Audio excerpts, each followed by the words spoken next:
Mic check. Testing 1 2 3. Mic check.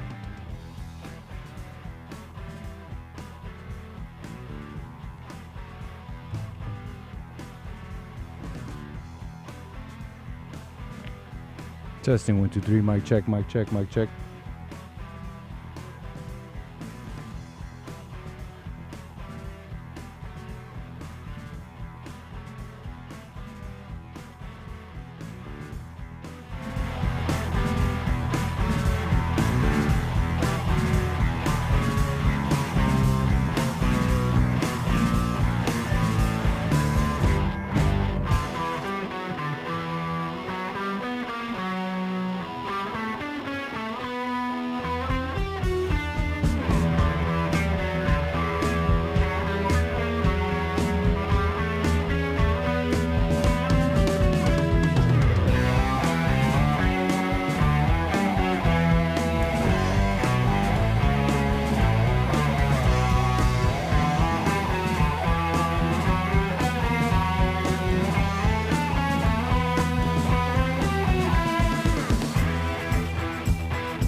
We got to tell the truth, and it's the truth that changes and defeats the lie. You choose good or you choose evil.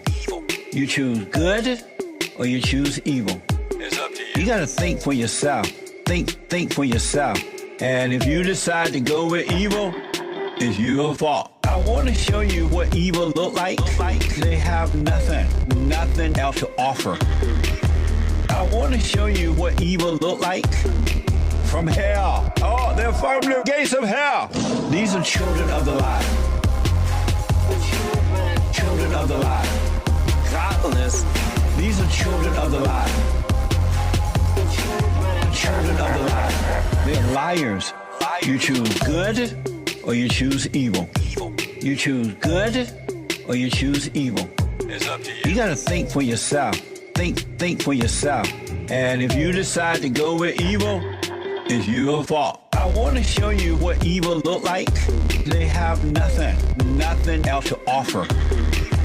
I want to show you what evil look like from hell. Oh, they're from the gates of hell. These are children of the light.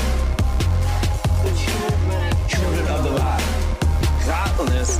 These are children of the light. Children of the light. They're liars. These are children of the light.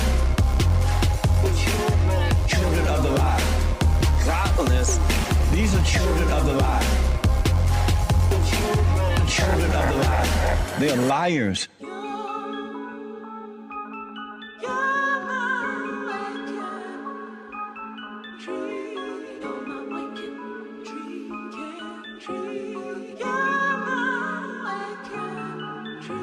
When man changed, then our family would change, and our community would change.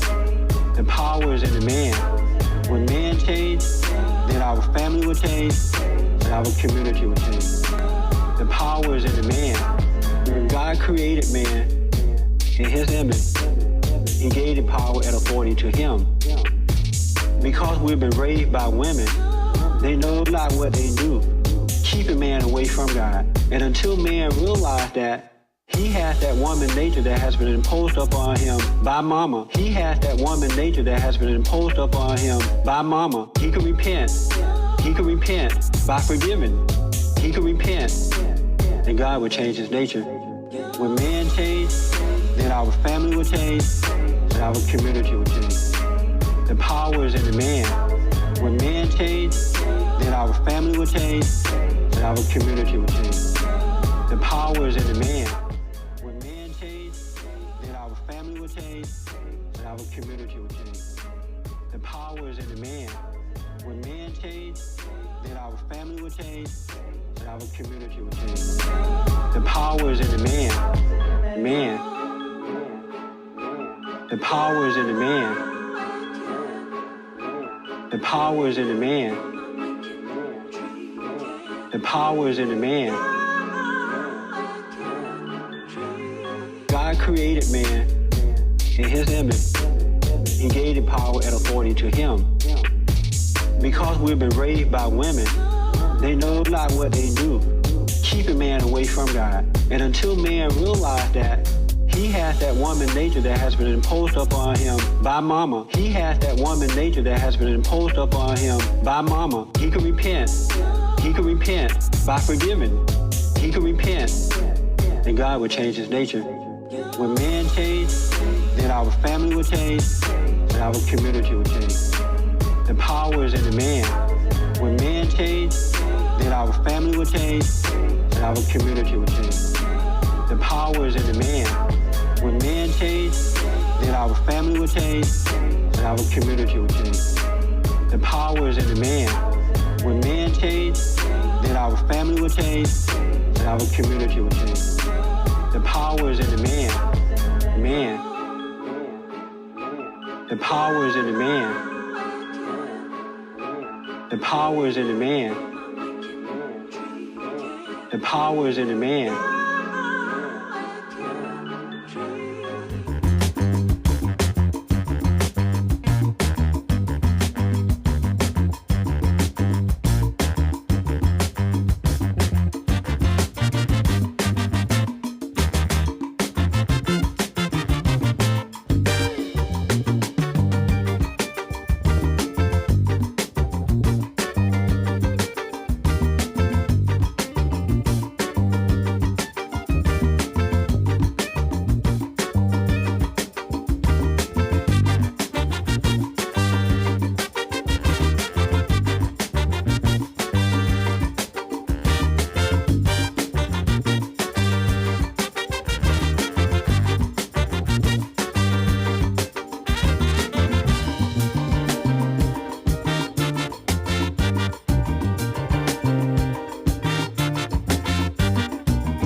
have to stand up strong, face the truth about themselves, to understand what went wrong. I know we can find a way. I know we can find a way. I know we can find a way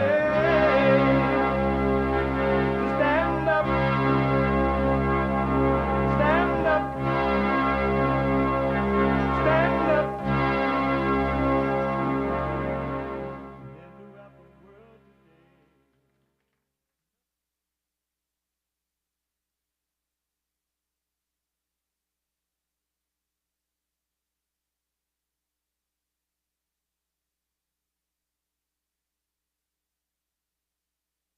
Uniting the races with truth instead of dividing them with lies.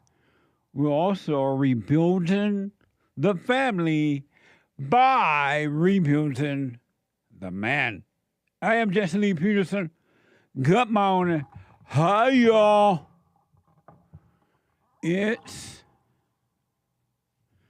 Wednesday again.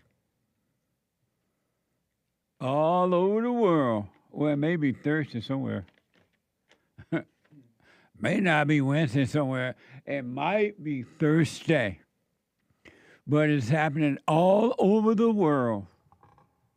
You can get involved by calling 888-77-53773. 888-77-JESSE. JESSE. Jesse.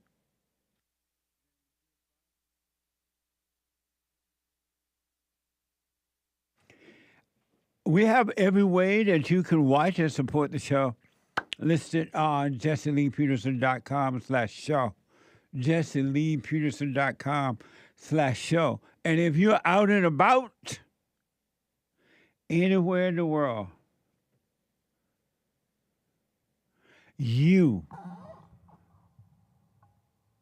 it's past 1 a.m. in New Zealand. Good morning, y'all, on Thursday.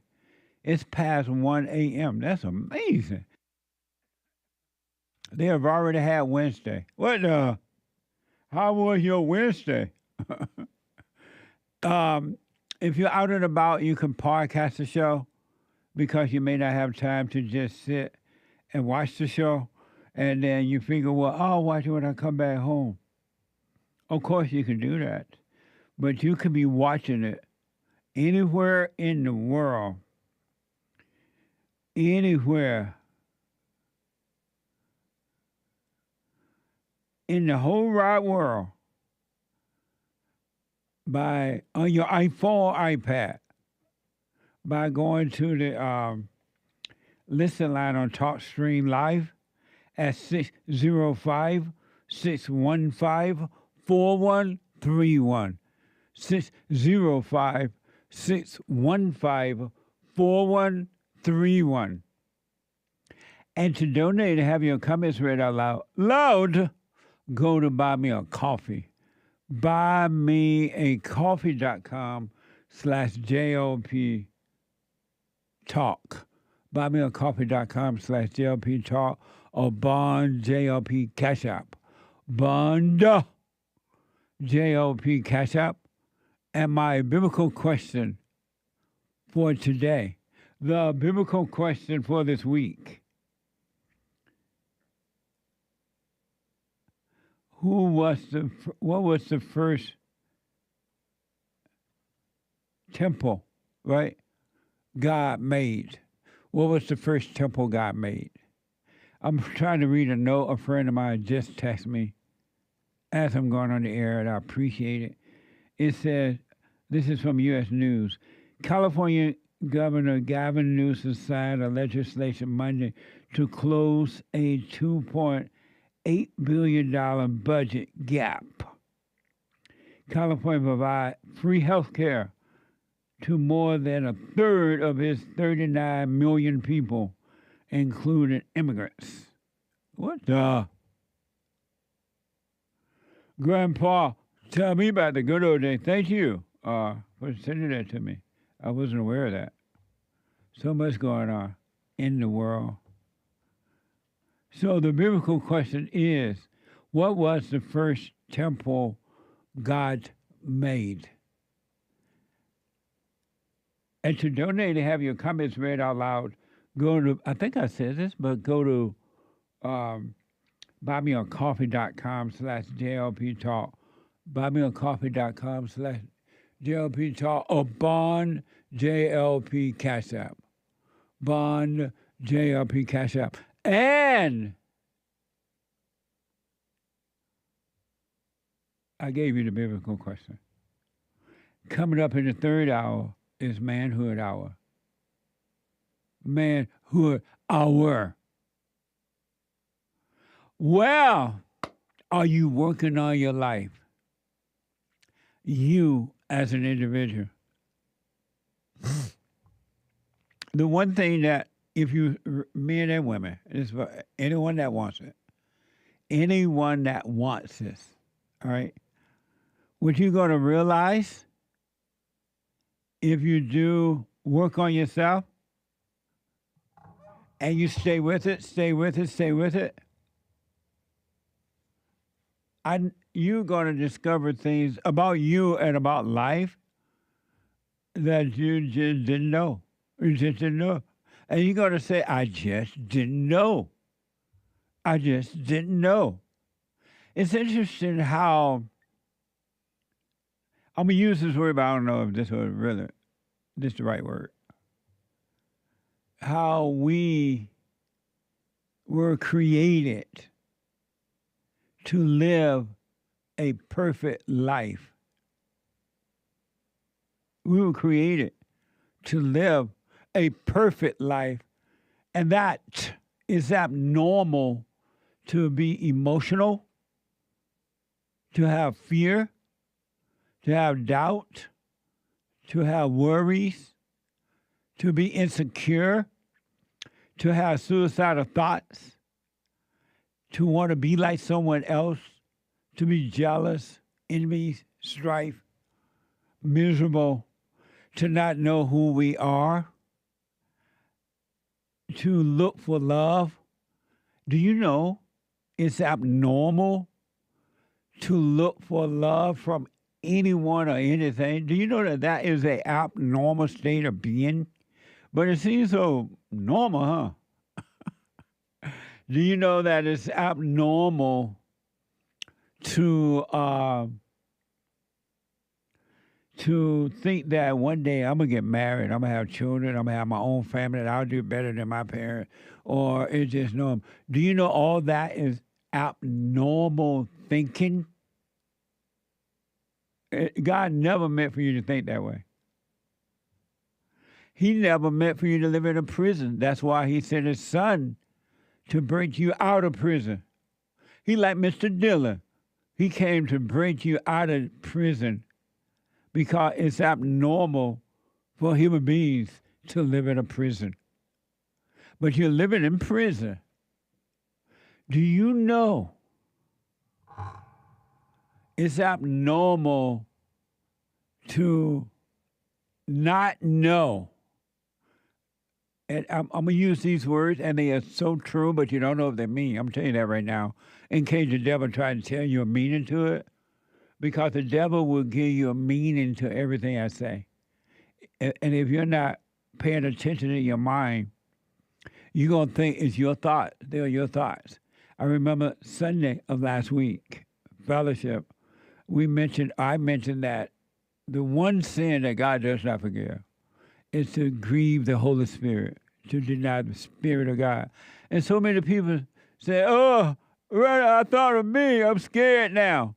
And they don't know the devil told them that right away. Oh, you grieve the Holy Spirit. And you don't even know what the Holy Spirit is or what it means to grieve. How you can grieve, you don't even know you're doing it. But so many people tripping think that it applies to them because they did not see that the thoughts told them right away. Their enemy said that applies to you. And you believe it and trip it out. What the? But I'm about to tell you something. That Nobody, everyone knows it. Everyone knows it, but they have forgotten. It's in everyone, but they have forgotten. Really, it's in you. The truth is in you. You just don't remember the truth. You only remember the lie. You're only remembering lies, and you've forgotten the truth. Oh, people call you about the Holy Spirit grieving thing?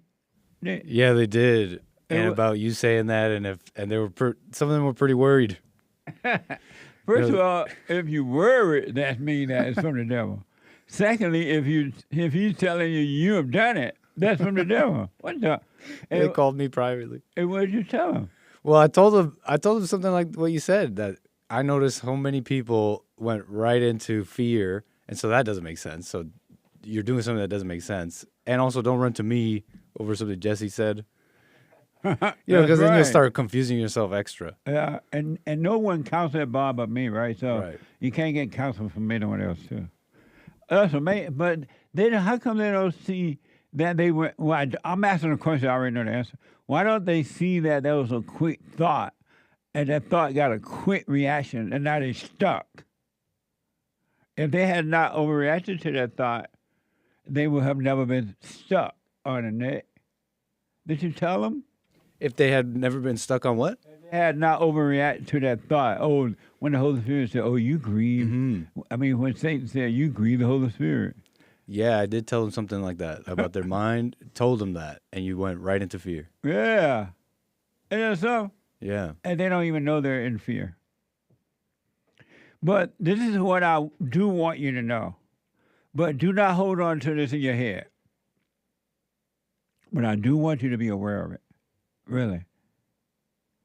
And I do want you to know that if you keep eyes on the not you, the old nature, as Christ called it, I call it, and some other people call it, not you. The ego, they call it. Christ called it the old nature. He will take away your old nature. Amazing, huh? I want you to know everything the way you're living right now is wrong, abnormal, and you should not be living that way. You just don't know, though. Really, you just don't know. You've forgotten. You do know, but you've forgotten. But what I want you to know as individuals, not as a group, this is for individual people who are willing to stand alone.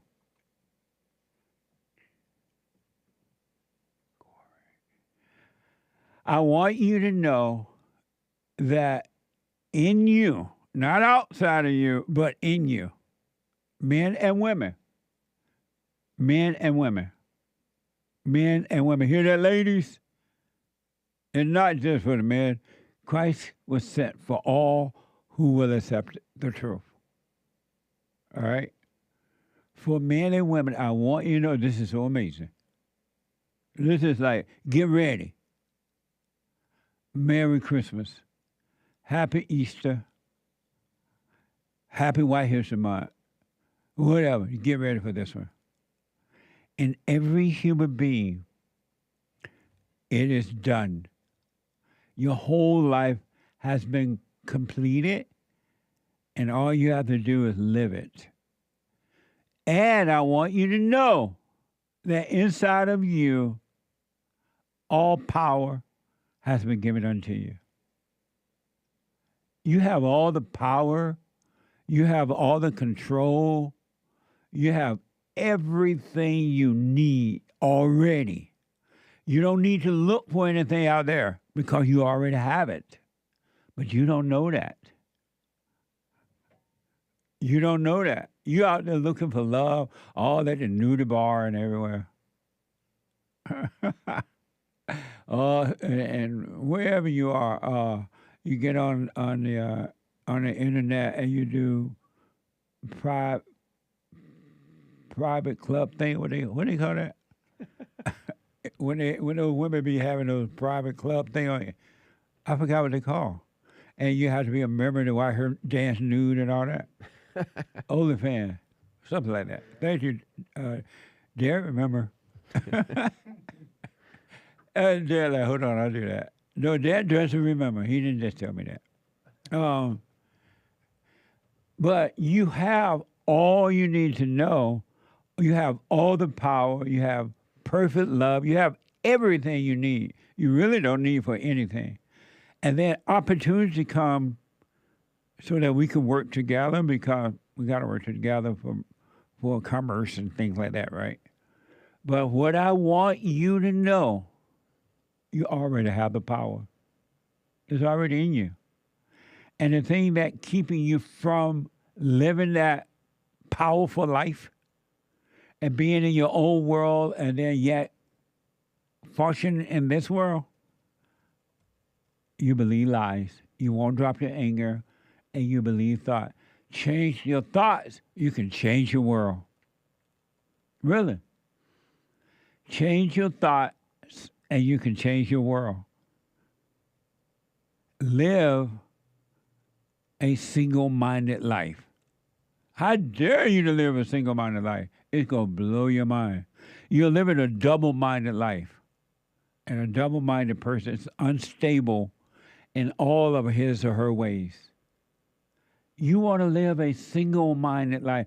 That's in the Word.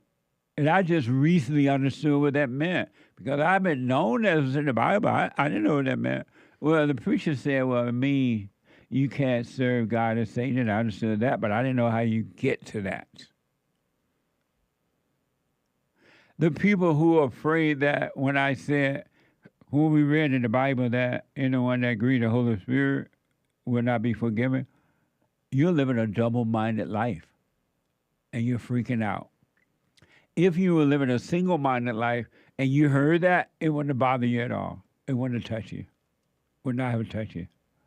But there's no reason to be weak in life, to be afraid, to protect ego, to protect the fate nature, to worry, to have anxiety, to have stress, to look outside for the answer.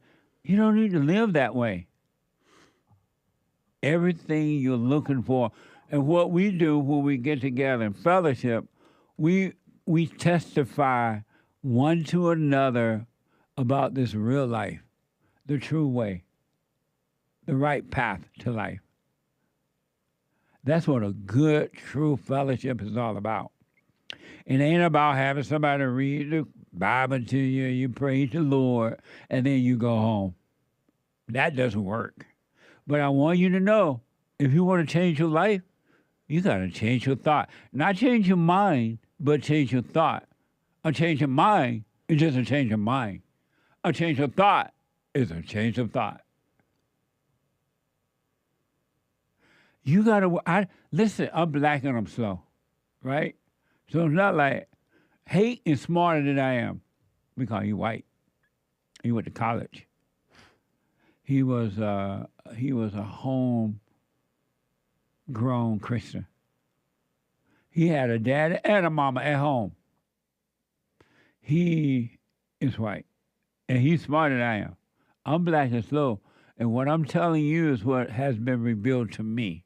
I didn't know it existed either. I forgot. I didn't know, so as a kid, I forgot. But I'm telling you, it is done. There's nothing for you to worry about. All of your sins have been wiped away. You're not a sinner. You're not a saint. You're neither wrong nor right. And Christ came for the lost, not for the Pharisees who thought that they were found already. He came for those who knew that they were lost. This is why the intellectual people would never get into the kingdom, because they think that they're already found. They got their expensive piece of paper from a university or university Bible class or church or university Christian school, wherever they went, and then the secular university. They would never get into the kingdom because they think they're already found. They think they can see when they are blind. Christ came for those who knew they were blind and wanted to see. Isn't that deep? Think about that. You can see if you want to, and you can be free. But you got to look within. And you got to give 2 cents about what someone thinks about your ego, because they don't even know you. So they don't know how to think about you. They don't know themselves. So they don't know you. They only know their ego, false nature. So they only know your ego, false nature, and you protect it. What a sad way to live. You can come out of your own prison. You're in prison in here. For those who can't see, I'm pointing toward the head at the thoughts. You're in prison right there. Come out of your prison by dropping those thoughts. I dare you, and you should dare the thought. I dare you to say to you, to realize, you know what? I'm just not going to listen to the thought and see what happens. Why not give it a dare? I'm not going to be double-minded anymore. I'm going to wait and see. I'm going to go to work and do my job. Because, you wake up in the morning, the first thing is already on your mind, tell you what's going to happen during the day, what happened yesterday, what's going to happen today. This morning, say to yourself, I'm just going to wait and see. I see those thoughts. I feel the pain of the thoughts. But I'm going to wait and see this time. And shaking in your boots, you work all day. Because you're scared that what you believe is going to happen. So you're shaking all day. Shake, but have a wait and see. Nick, what does that mean I'm saying now? Do you understand that? Say again? Oh, you were busy, huh? Yeah, I said, I understand. No, Nick is working at the board over here, so he can't just pay everything. Plus, he got to think about lesson and everything.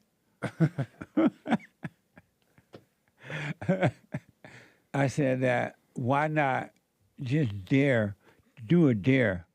Today, I'm not going to do anything that the thoughts tell me to do. I'm not going to listen to them. I'm just going to do what's in front of me all day long. Even though the thoughts are trying to scare me and make me do what they want me to do, I'm not going to listen, and I'm just going to see what happens. How'd you know I was thinking that? Why'd you ask me that, actually, seriously? Because I was literally going to ask you, Jesse, is that weird? Can I just say to myself, I'm done. I'm done with thoughts today. Or am I a crazy person saying, I'm never going to do something to the devil? You're a crazy person overcoming insanity. Absolutely. I'm done, All boys. people into thoughts are crazy. All right, boys, I'm done. They call it HDT, GDD, STD, but it's insanity. It's crazy. So today, just one day, today only, don't be double-minded, be single-minded. And whatever these thoughts are telling you in your head, not practical thoughts, go to work, have your lunch or whatever, that's practical, right? But all this stuff is telling you about what's going to happen, what has happened, have you afraid, reminding you. Ignore it today and see what happened. Go about your day. Really, let me know what happened. I want you to show you one insane thing. There are so many I have, but I just got to show you this, and then I get to your course. In the United States of America today, the great white hope, Donald Trump, is working tirelessly to make America great again in a physical way, because he's not going to do anything for it spiritually, but in a physical way. Bringing back jobs, bringing back money, cutting back on the terrorist thing. I mean, not the terror, but the government. The government is wasting our money like nothing going north. And Trump is saying no more, no more. Sending back illegal aliens. It doesn't matter if they are gang members or not. They are illegally here, right? They have broken the law by coming here illegally, whether Joe Biden opened the border or not. But he did. And the president is doing all he can, and it looked like right now he has some amazing helpers. It appears. And the Democrats, the liberal media, and the Democratic voters, they have nothing better to offer you. They gave you nothing when they were in control. They had nothing to offer. They brought misery upon the people. Nothing but misery. Think about that. Nothing but misery. Jay, were those people enslaved in the Bible and then they were free? Egypt? Yeah. They were living in Egypt under the Democratic Party. It was Egypt under the Democratic Party. Violent crimes. No bail bond. White people getting beat up every day, attacked. Illegal aliens coming in. High taxes. My friend just said to me, California paying for everything. And we are paying for it through our taxes. So they had nothing to give. It was Egypt. And then God said, who saved the people from Egypt? Moses. Moses, Donald Trump. And Moses came, and Moses freed the people. He pardoned them. He closed the borders. He's sending back illegals. He's bringing back jobs by way of the businesses and things like that. And what are the Democrats doing? And the Democrats voters, some of them, not all, but the crazy ones, they're trying to stop him. Think about this. They're trying to stop Moses from sending illegal aliens back to their country. Those illegal aliens are gang members, and some are not, but they're still illegals. And the Democrats have nothing to do but try to discredit Trump by protecting illegal aliens. They let them in. Now they're protecting them and not you. And they're openly, they're acting like they're so mad on a accused gang person that they sent over to El Salvador. They act like they're just so hurt by that. That was so wrong. It's not wrong that you open the border and let thousands of them in, right? And pay for them, phones and free everything. And the Democrats are only, and the media, liberal media, are only trying to discredit Trump. They have nothing to offer. I saw Booker, Cory Booker, I think his name. No, not Booker. Oh, it may have been Booker or that black guy that's supposed to be the leader of the Democratic Party. Oh, yeah. Blanking on his name. Yeah, he's so weak. I don't know what. Poor man.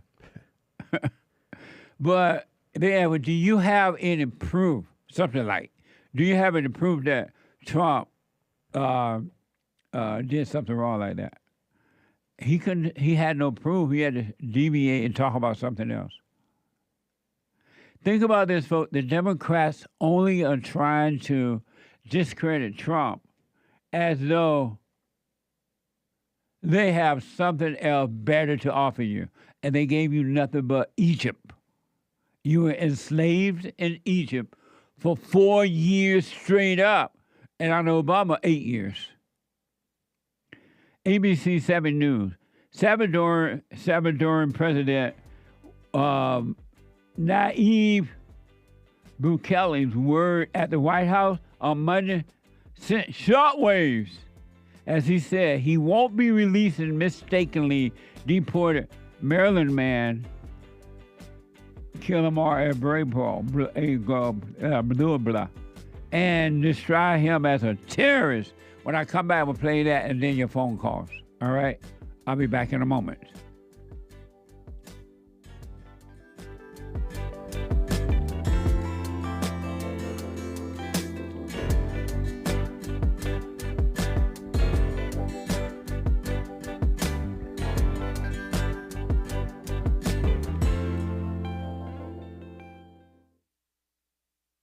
I just want to say thank you for everything that you do.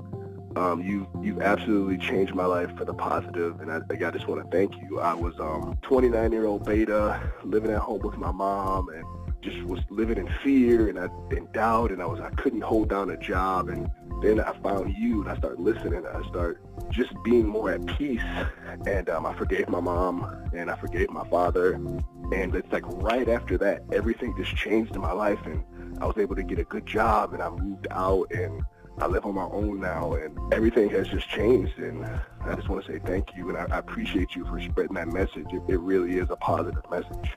Amazing. That's good, man. I want people to know God loves us in ways that there are no words to express, because you have nothing to compare it to, right? Stay with the silent prayer. You haven't seen anything yet. It gets better.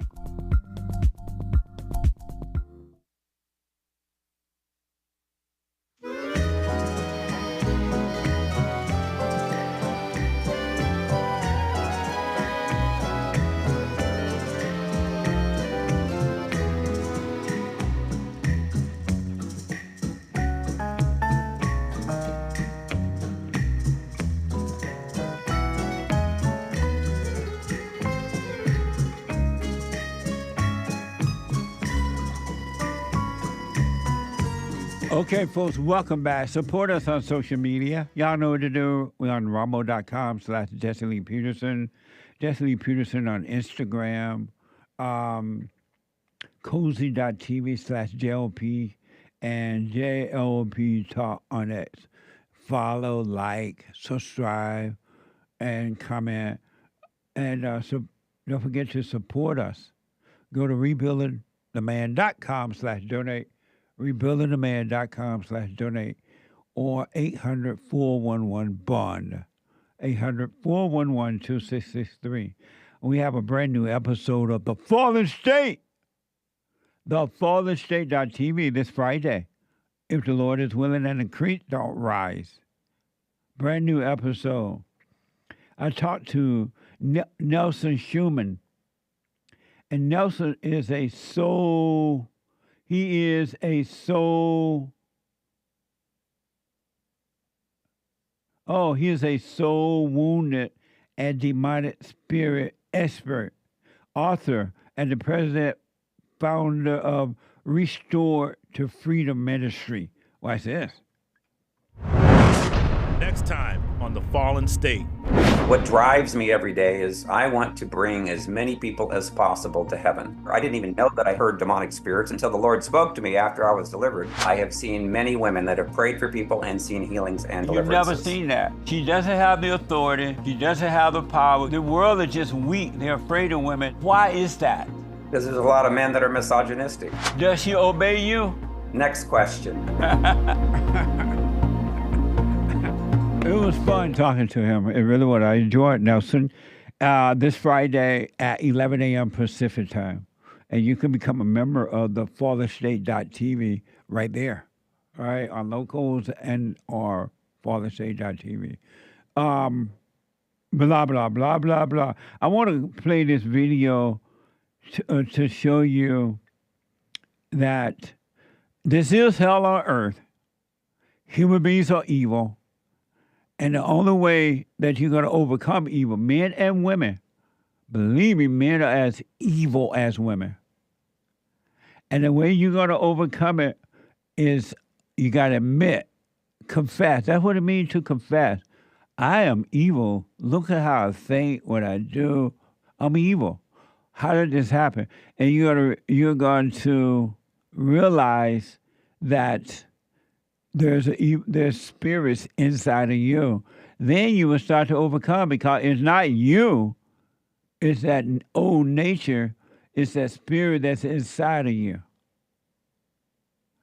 But so here's ABC News 7, where the president of El Salvador met with the great white hope, Donald Trump, and he like shocked the media. They're like, he's not going to release illegal aliens. Watch this from Fox 5. Kenneth, good evening. Tonight, there are many questions surrounding Kilmar Abrego Garcia and what the government's plans are to bring him back home. Earlier today, President Donald Trump met with El Salvador's president, who says he has no plans on letting Garcia come back home or even freeing him from his native El Salvador. Bring Kilmar home. Outside the White House, the family of 29-year-old Kilmar Abrego Garcia gathered with supporters demanding his return. Bring Kilmar home. And inside the Oval Office, in a meeting with President Trump, El Salvador's President Nayib Bukele saying he will not release Abrego Garcia. The father of three is being held in a Salvadorian prison after he was mistakenly deported back in March. In 2019, Garcia was accused of being connected to MS-13, but was never charged or convicted of a crime. How can I return him to the United States? Like I smuggle him into the United States? Or what do I do? Of course, I'm not going to do it. Right on. El Salvador. The guy is an illegal alien, folks. And the Democrats know that. And those stupid people out there, bring him home. They're sending him home. What a major sign of love to be giving this man a free ride back home. And they said that, according to the report, I don't know, but he got some girl pregnant. But she got pregnant out of wedlock. And then after he was found to be illegal, according to the story, and then had done some, he was a member of this group, he finally married her. He married her because that was supposed to help keep him in the country, according to the report. But this guy's an illegal, nothing else matters. And if his wife and children love daddy so much, and they miss daddy, and they want to be with daddy, go to daddy country where daddy live and stay near daddy. You can always leave and go over there. Bring daddy home. The Supreme Court ruled that the Trump administration must facilitate the return of the Maryland man, but the DHS claimed it doesn't have the authority to do that. Right, this from Fox.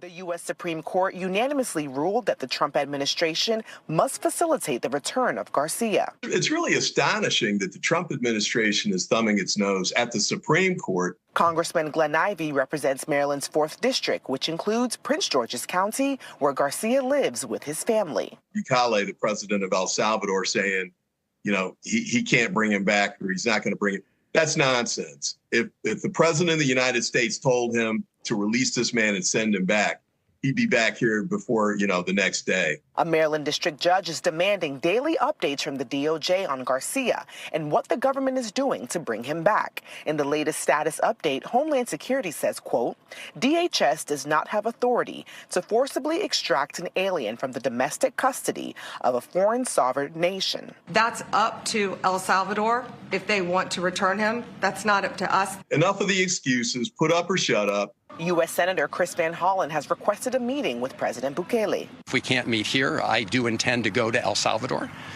to discuss the release of this individual who is illegally detained in El Salvador. So think about this. The Democrats are fighting hard for an illegal alien. And I want to remind you, and this is the truth, you can bank on it. They can care 2 cents. They give nothing about this man. They don't care about him at all. These are talking points to try to discredit the great white hope, Donald Trump, in hopes for them to get back in. That's all this is about. Just like when the border was wide open and American people were being killed with fentanyl and all other kind of crime from the illegal, the Democrats didn't care then, and they don't care now. It's a talking point because they have nothing else to offer you. They can't offer you any jobs. They can't offer you protection. They can't offer you anything because they have created Egypt in America. So they have nothing but to run around town trying to discredit Trump and hope that that will help them get back in office because they have nothing to offer you to get back in office. They don't care about this illegal alien at all. He's not an American citizen, and they don't care about him. It's just talking point. Don't be deceived, people. Wake up. When will you wake up? If not now, when? And this stupid Glenn, whatever his name was, Glenn Ivy, he want to go back over to El Salvador, bring an illegal alien back, so that this illegal alien, who was, according to all the report, a gang member, to come back and hurt you. Think about that. He's supposed to be a U.S. citizen in our government, and he's fighting for illegal alien criminals. Did you ever imagine that you would see something like this in the United States of America? I told you my country is not coming back. Corey out of Michigan. Corey, welcome to the show. You're on the air. Hi, can you hear me okay? Yes, Cora. Okay. So I just wanted to call, and I really love what you're saying this morning. I'm really glad I got to hear some of the things you said. It made me realize just how much more I do want the truth and stuff. But as far as what's going on in me, I wanted to call you and tell you that I am really struggling with fear and anger still. And as far as like the first part of overcoming, which is forgiving your parents, I heard that about 2 years ago. And I actually did it the second I heard it on like your show. I like ran down and forgave them. But since that point, I've struggled with going back like a million times, thinking that like it didn't work, or I was just trying to get my one-way ticket to heaven and this, that, and the other thing. And I've called about it before, but I had done it for the last time and then moved out of my parents' house. And I'm still getting those thoughts that are like, you only did it because you're afraid of going to hell. And honestly, they get so loud sometimes that it's so hard to ignore the thoughts.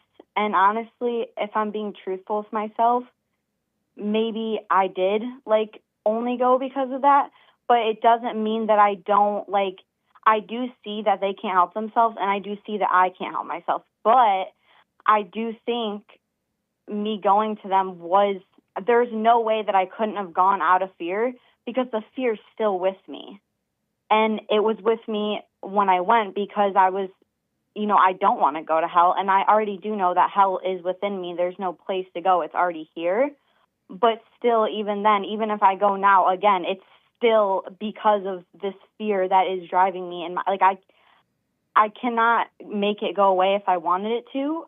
And I think that I don't want to listen to the thoughts telling me that I only did it because of that. But at this point, I feel like I don't know how to ignore it when I do feel like, you know, maybe I did go because I don't want to go to hell, but I still do have insight on understanding my parents and myself.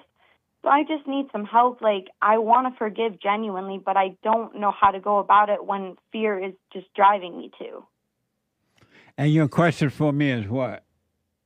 My question is, I want to forgive genuinely because I do feel like I have, and I've gone and I've apologized for resenting, but it just, like, the thoughts keep telling me, like, you only went because you have a fear of going to hell, which I'm trying not to listen to the thoughts, but I really do feel like it could be true in some aspect. Why do you know that you have gone and forgiven, right? Yes. Oh, my God, yeah. And so thoughts are telling you that you have not. And you've heard me say over and over and over again that the thoughts are your enemy. There's no such thing as a true thought. Why are you fighting with that? Why don't you just relax in that, knowing, even if you have to remind yourself, I see these thoughts, I feel the pain from the thought, but it's not me. Why don't you just relax and go through it? Why because not? I'm starting to... Why not just relax? Why do you still believe them? Well, let's do the first part first. Why not relax and go through it and don't even fight with it or anything, but just see it? I've tried, but I really do think that, honestly, if I'm being truthful with myself, which I'm trying to be more truthful with myself to help, I do think that part of me going to forgive them was because I want to get my ticket to heaven, of course. And What's wrong with that? That is the ticket to heaven. What's wrong with that? Let's say that's true. You realize I need to go and forgive them. I don't want to be in hell anymore. What's wrong with that? Because the devil's saying, oh, it's not because you really realized you were wrong for resenting them. So you know that the devil is telling you that. You know that all thoughts, I put a mint here. You know that all thoughts are all lies. Why are you still overreacting to thoughts rather than just being aware of them? Because I thought that the thought was telling me that, like, it's not a genuine forgiveness if I did it because But why of that. would you think that, knowing that all thoughts are all lies all the time about anything? Why do you think they would tell you the truth about this? Because it feels so real in my heart. It feels so truthful. Are you your feelings? No. Are you your thoughts? No. So why do you care about feelings then? Feelings you only get the feelings because you got the thought and you believe the thought. So the feelings are not even natural. It's unnatural for human beings to have feelings. It's not natural. And the feelings are coming from the thoughts, because if you didn't have the thoughts, you can't have the feelings. Why don't you just relax and stop being double-minded and just ignore, be aware of those thoughts, but go about your day. Don't do what they say and see what happens. Okay. And I want to do that. And Why not do that? I was thinking about trying that today now that you said it. I just wanted to ask you, like, I need to for sure let this forgiveness thing go. It's already done. There's nothing to go back to, right? You know that. You went and forgave already. Okay. But the thoughts are telling you that. That's not you you didn't really forgive. You just didn't want to go to hell. You're in hell listening to thought. Every human being that listens to thoughts are in hell already. You don't have to want to go to hell. You better be trying to get out of hell. You're already in hell.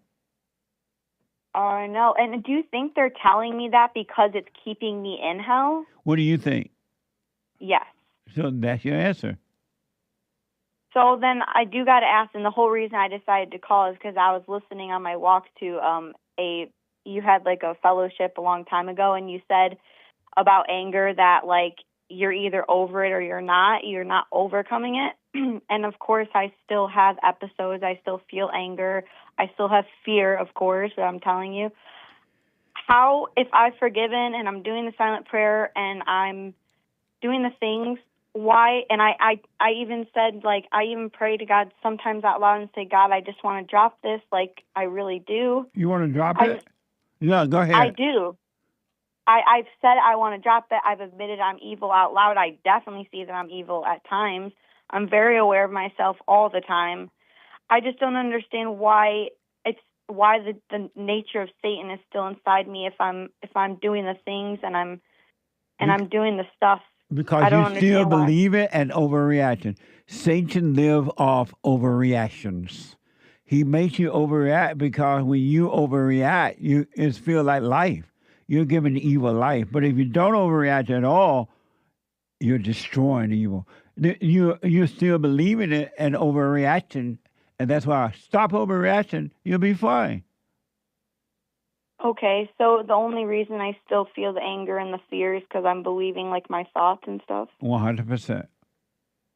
So what do you mean by, like, you can't have it or you don't have it, or, like, what do you mean by, like, you can't be overcoming it? You either have it or you don't. The moment you realize you're not your thoughts, the moment that you realize you were evil and you went and forgave, because evil, anger, which is anger, separate you from God.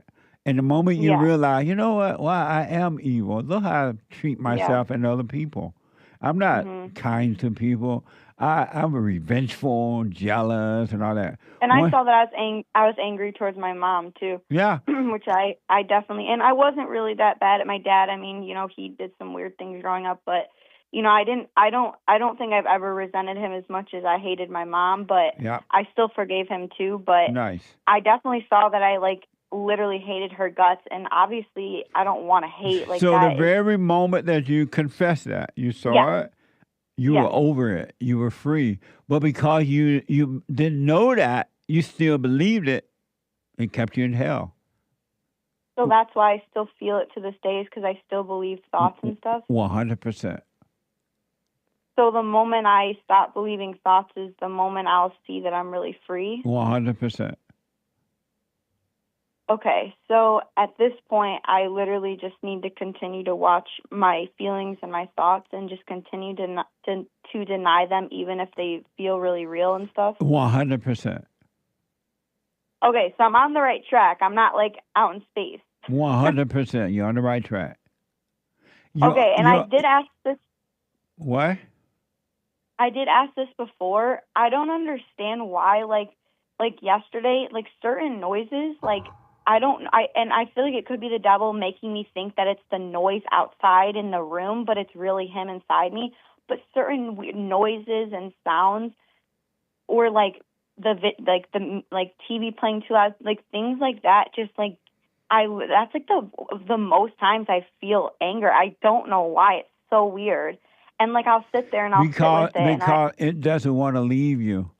What you don't know, because you want the truth and you have invited the truth in. The truth is now in you, alive and well, and working on your behalf 24 hours a day, 365 days in a year.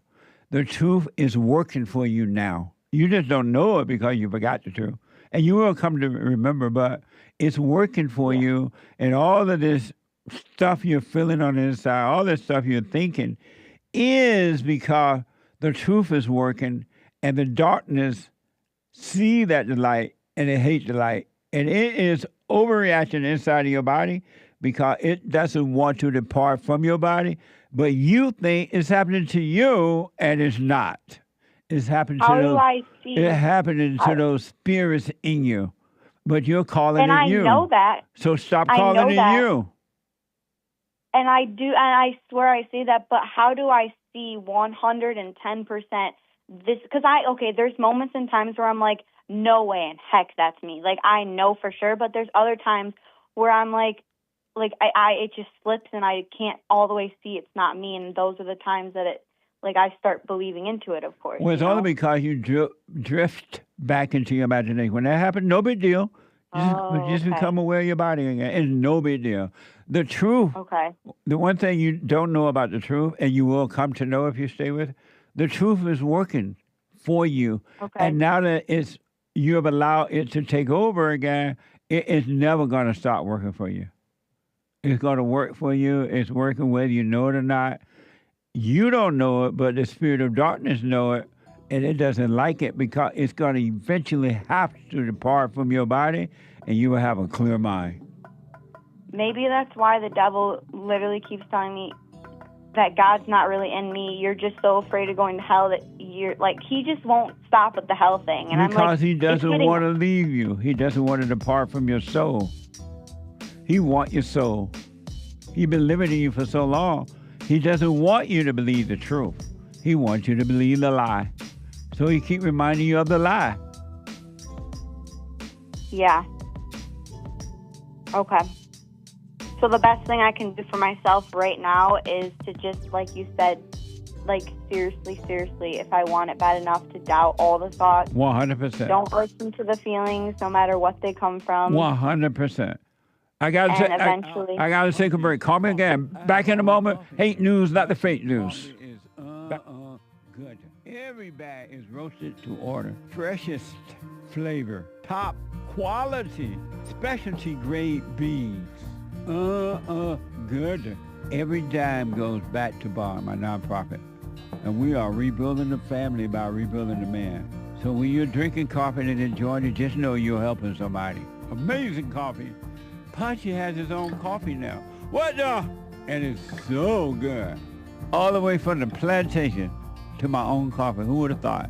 Did that coffee come from the plantation? Did I pick my own coffee? Check it out. Go to rebuildingtheman.com, rebuildingtheman.com/stores, and get Punchy's coffee.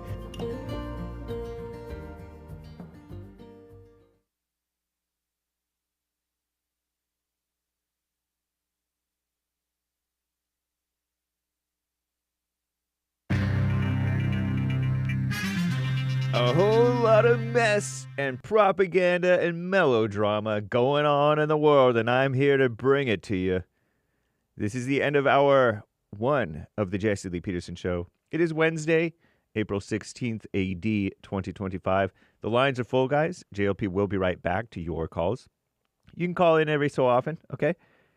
1-888-775-3773. That's 888-77-JESSE, Jesse. No I in Jesse, by the way. It is Hake News, not fake news. Commie Nonsense Network, CNN reports. Oh, by the way, Women's Forum. Tomorrow night, third Thursday of the month. That's the 17th of April, 2025 AD. 7 p.m. at Bond in Los Angeles. You can go to rebuildingtheman.com/events if you need more info, okay? But do join us, ladies. Join Jesse and your fellow ladies. We use the term a little loosely sometimes, you know. A shout out. Women's Forum, a highlight of the month. Men's forums are a highlight of the month for men only. First Thursday of the month. rebuildingtheman.com/events if you need more info. Not recorded, not streamed, okay?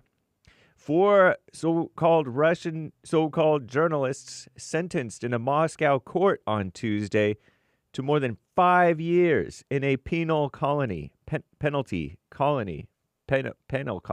whatever, after they were accused of working for the Anti-Corruption Foundation, whatever that is. It's an organization established by the late Kremlin critic and opposition leader Alexei Navalny. Alexei Navalny, who was poisoned and died, they say. Russian state media TASS, T-A-S-S, reported this. The foundation is prohibited under Russia's foreign agents law, which Amnesty International, the far-left extremist Amnesty International, by the way, has described as repressive. They may be right, or we don't know. Because it's hard to know the truth because everybody has an agenda. It's propaganda. And then speaking of agendas, there's been town halls that Republicans participate in, you know, with their supposed constituents. Republicans faced frustrated so-called constituents at town hall meetings on yesterday. Supposed voters expressing concerns about tariffs, Social Security, and Doge's cuts to funding in the federal so-called workforce. In Iowa, Senator Chuck Grassley, he's kind of an old-timer. I kind of like that guy. He was repeatedly urged to push back against the executive branch. And that's not what we want. We want him to work with the executive branch. He had lukewarm responses, and it drew groans from the crowd. Oh, Lord. I would be groaning, too, because I want him to work with Trump. In Georgia, Representative Marjorie Taylor Greene, the Queen, I use the term very loosely, she mocked the questions that, according to Commie Nonsense, she didn't like. And the supposed constituents who submitted the queries, she called them brainwashed. Nice. It's true. I don't know if I would do it. I don't know if that's the right way to go about it. She's a woman trying to play politics. It's a mess. But they are brainwashed. But anyway, 3 attendees were arrested at Marjorie Greene's event, MTG. In 2 instances, they had to use stun guns on these so-called constituents. Get the riff-raff out, am I right? Democrats also facing anger from supposed voters, mostly about not fighting hard enough against our greatest president, Donald J. Trump. Imagine that. And the Republicans. Representative Sarah Elfreth was called milquetoast during a town hall in Maryland earlier this week. And Representative Laura Friedman of California, she was asked about the Democrat Party's plan to resist. Participants didn't care for her answer. Of course not. They're never happy. Deportation. The federal judge overseeing the case of that man supposedly mistakenly deported says there's no evidence the Trump administration is working to facilitate his release. What a mess. I don't care about their mess. I'm James Hake. Now back to JLP. Hour 2.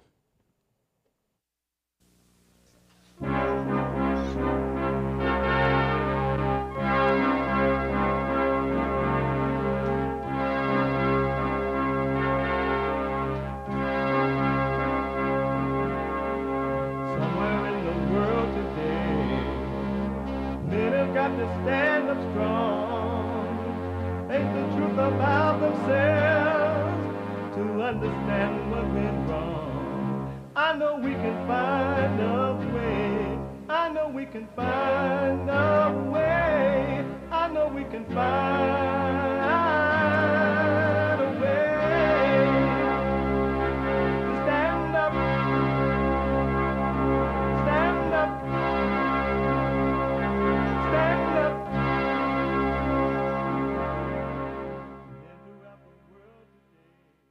Uniting the races with truth instead of dividing them with lies.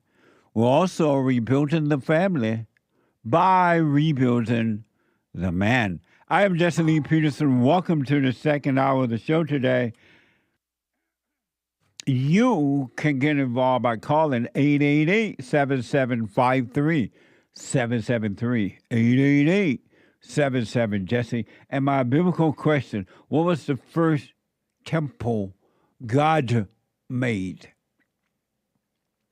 What was the first temple God made? Amazing, huh? I do want to let you know, I come up with these questions from sometimes having conversations with people or watching some movie or reading a book. I do read once in a while. I'm black and slow, but I ain't that black and slow. I read things that I really enjoy reading. That's how it holds my attention. Or someone may even suggest a Bible question. So what was the first temple God made? It came to me as a result of having a conversation with a guy at the gym. And he was talking about, and I think this guy is Muslim, and he was having a discussion about the Christians and the Jews and the Muslim, and all that stuff over there with the temples and things. I was like, really? And so I'm like, I'm going to make that a biblical question. What was the first temple God made? You can podcast the shows if you're like busy, but you could be listening on your iPhone, iPad if you're working out, or you're taking some fentanyl, you're selling fentanyl, you're overdosing on fentanyl, or you're having withdrawals from fentanyl, or you're in a fentanyl hospital trying to overcome it, whatever. Or you're taking your children because you're a mother who don't love your children at all, so you take them to school or daycare center. You can be listening to the show while preparing peanut butter sandwiches and everything. You can be listening to the show, or you can podcast by calling the listen line on TalkStream Live at 605-615-4131. 605-615-4131. And to donate and have your comments read out loud, go to Buy Me a Coffee. buymeacoffee.com/JLP Talk. buymeacoffee.com/JLP Talk. Or Bond JLP Cash App. Bond JLP Cash App. I want to go back to the calls, but I want to remind you, there was an overreaction yesterday, amazing overreaction. Yesterday I said that your enemies are inside of your own family. Something like that. And some people are like, what the? Your family members are your enemies. That's why Christ came to separate you from them. And they can't help it. The same evil that you're dealing with, it's the same evil that's controlling them. And when I say you dealing with are those who are trying to overcome, most people are not dealing with evil, they have accepted as a norm. And they're one with the evil, so they're operating with evil. But if you're overcoming, you're dealing with, you're overcome. But your family members can be your enemies. Your own mama. And you can prove the mama thing just like that. Exception to the rule. Once in a while, mama would say, you know what, I'm sorry, I was wrong. I didn't realize that. Or something like that. But go to mama and say, Mama, I forgive you, a mother, whatever you call it, mama, mother, whatever. I'm sorry for resenting you, for recreating me in your image, turning me against my father, imposing your will on me, or being too mothery or whatever. I'm wrong for being angry at you. Watch how mama, instead of saying, you know what, I'm sorry, or whatever, mama would go and build an army inside of your family, your brothers, your sister, your aunt, your uncle. A lot of times the uncle won't play that game with mama, but sometimes they do. She'll go and build an army against you. Is that not evil? Is that not your enemy? And your own brothers and sisters will turn against you and agree with mama because they are afraid to stand up to mama. And not like they love mama. And it's not like they want to agree with mama. They're just afraid not to agree with mama. Your own family member will gossip about you. You heard the young lady who was truly working on herself. So it's just she made a very interesting statement. Her brother told her some personal information about himself, whatever it was. And he said, sis, I want to tell you this. Do not tell anyone. Oh, I won't. I'm not going to tell, brother. I won't tell. And she said she went to sleep on it, and she could hardly sleep that night. Can't wait to tell it.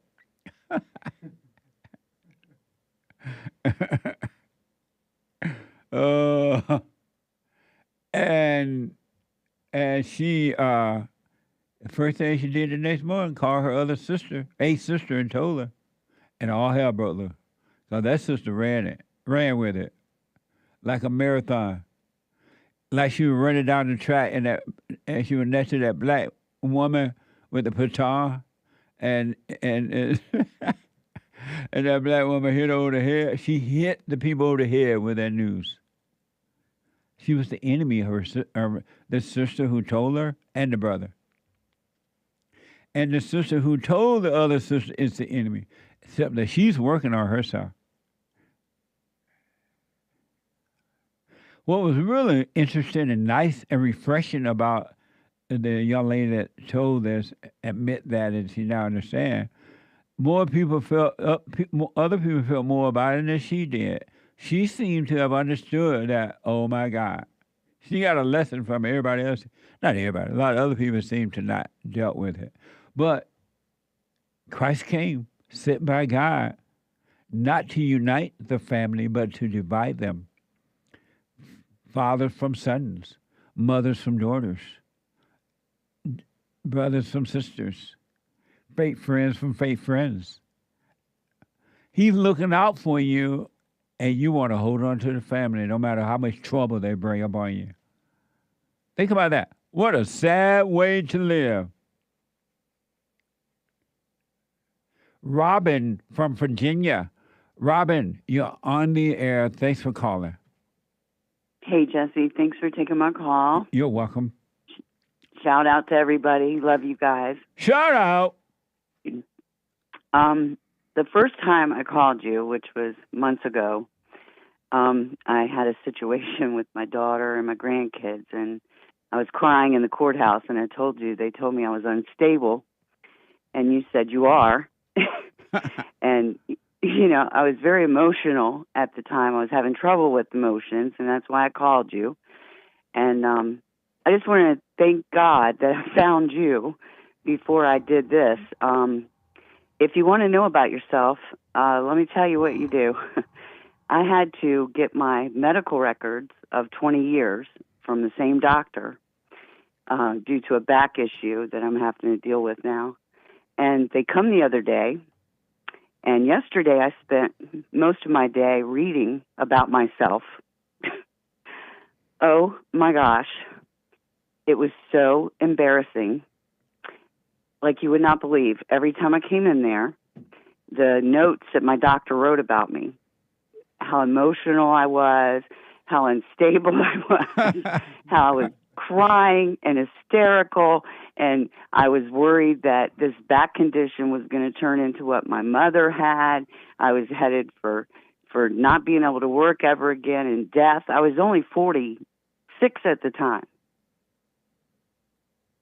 Amazing. Which is, of course, I'm going to be emotional about it. But I guess reading about it, like I said, thank God you had already told me about myself. Because if you hadn't have, I don't know what I'd have done. It was like reading a book about yourself, from someone else's perspective. Yeah. And it was just unbelievable. I knew that I was angry, and I totally got what you said, that emotions are evil and that they cause a lot of problems. Yeah. I guess I just didn't realize that everybody else was noticing. You told me, you said everybody hates you, stay home and work on yourself. And thank God I got a sense of humor, and I had been listening to you. I was like, oh my gosh, I'm reading this and I'm going, well, yeah. How did Jesse know about 20 years worth? And I've only read 10 so far. That's amazing. And so what you going to do now that you know? Well, I've already known, I guess it was shocking that everybody knew. I thought I was being authentic, just being myself. Of course, I'm going in the doctor's office. I was having some major problems. I hurt my back young, and I was very scared because of all the things my mom had had, and the surgery did not work. But and that's so, that's not a reason to be emotional. Exactly. In all things, no matter how bad, whether it's medical or someone attacking personally or whatever, you're not supposed to overreact. When you overreact, you make the situation worse, and it seemed real, and it seemed like you can never overcome. But if you stay calm and not overreact, there's nothing you cannot overcome. 100%. And thank God I knew that before I read that, because I think I would have fell apart. Seriously. Yeah. But that's exactly right. It doesn't matter what happens to us; it's how we handle it. You know. And now I know that. And my anger, unfortunately, came from my father. It's just the way it is. And have you forgiven him? Yes, I have. You went to him? I did. It was a blanket apology. I forgive you for whatever you did wrong. You did what you knew best to do. I didn't say it like you said it. But still in my heart, just like the last girl that called you, even though you do go and you do forgive, I don't think it's just a one-time thing, like, once and done, because it's a heart issue. You still have to deal with it within yourself. Just saying. Just what? Just saying, I forgive you. Yeah, that does release you, but you still have work to do. I think anyway. Like what? Well, my father was very aggressive, and my mom actually obeyed him to a fault. Really, to a fault. And he was the aggressive one, always, outside the home, wherever we went, would fight with people, other men. And so I grew up watching that, and I didn't realize. And also, I just want to add this. I used to tell everybody, my dad was my first hero. I loved your biblical question about, who are your heroes. Wow, that woke me up a lot. Did you forgive your mother for being weak? Because I've heard a situation like that. Yes. Did you go to your mother and apologize for resenting her for being weak? Yes, I absolutely did. I did it to her face. I put it in a letter. Her and I were very close. You did it in her face or a letter? No, I did it both ways. Okay. Yeah, I had written the letters early on, in my early adult life, and then. But what do you mean by when you forgive? That's not it's just not that. What do you mean by that? Something like that. Well, I can only say for myself. For myself, I've forgiven my father, but there's still the anger in me from what I witnessed and what I went through. And I'm seeing that just like with my medical records. I'm like, holy cow, you know, I go in like a bull in a china shop, and I didn't realize. I thought it was normal. Like you say, you know, isn't it amazing when you wake up and find out that to have perfect peace is not to live this emotional, you know, let everything change the way you feel, and whatever happens to you, you just go with that. But what do you, emotion. I want to understand, when you went and forgave and you said it's not just a one-time thing, and this, what do you mean by that? For me to forgive him, yes, it's done. I forgive him. It's done. I do. I 100% forgive him. But I say, I still feel like there's anger in me, or maybe was. I'm doing much better. I've been working on myself, but I don't feel like that totally released me of not the anger necessarily towards him, just having the anger. And why you don't believe that when you forgave your father and your mother, did you really forgive your mother, or you're just saying that? Yes. No. So we were very close, and we talked a lot. You say what now? We were very close, and we talked a lot. And Is yeah, she still you know, living? no, she's passed on now, okay. 16 years. What do you mean that once you forgive, that it's not just a one-time thing? I mean, you still have. I still have. What's the word? I just, the anger. I have to learn to deal with that. In other words, when I face situations, I've forgiven my father. I know, you know, he did the best that he could do. It's done. That's good. But then I still have to deal with any anger I may have in me that, you know, a situation may try to pull out of me. And how do you deal with that? Sense. Well, I just try to remain present, like you said, see it for what it is. And now, well, also, as you've said, I can see a lot of things that I couldn't see before. Like, I didn't even know that, you know, I knew how angry my father was. I was raised with him. But I didn't know that I was that angry too. Yeah, you became like what you hate. But what I want you to know, forgiveness is only a one-time thing. Once you truly see that you are angry, which is hatred, Right. and you're playing God. Once you truly see that and see that is wrong, that you are wrong for being that way, and go and forgive, you never have to forgive again. Because you're free. You're free from anger. You've been set free, meaning that you can see that you're not the anger. It wasn't you. It was something else that made a home in you. And so you stop identifying with that. You stop calling evil you, and then evil will have to leave you. Right. Okay, I guess reading all that stuff from years ago just brought it up, you know, and I'm like, wow, I was that angry, you know, and you're right. The tears come out because of anger, you know, frustration. Are you doing the silent prayer? Absolutely. Every morning and night? Yes, sir. All you got to do now, Robin, is stay with it, watch those thoughts, and never call them you again. It's not you. The problem is, and what I want you to know, the real you, who you don't know right now, the real you have never been angry. You have never been lonely.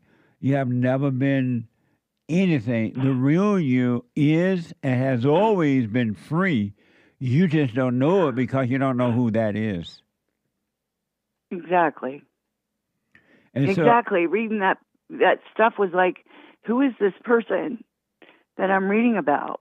And so if you stay with it and stop calling anger you, stop saying, I am angry, or somebody else made me angry, or I am lonely, or I am suicidal, or I'm a HDSD, TDS, or whatever. Stop identifying with those things, and then they will have to leave you. It's Right. just things that are in your body, but it's not in you. Right. And stay Right. with it, stay with it, stay with it, all right? I will. And hey, let me tell you, the black Democrat you were trying to think of, Hakeem Jeffries. Oh, yeah, he's the manager of the The leader. Democratic, of the Democratic Party. Whatever, he's so weak. Yeah, he is. I mean, thank you, Robert.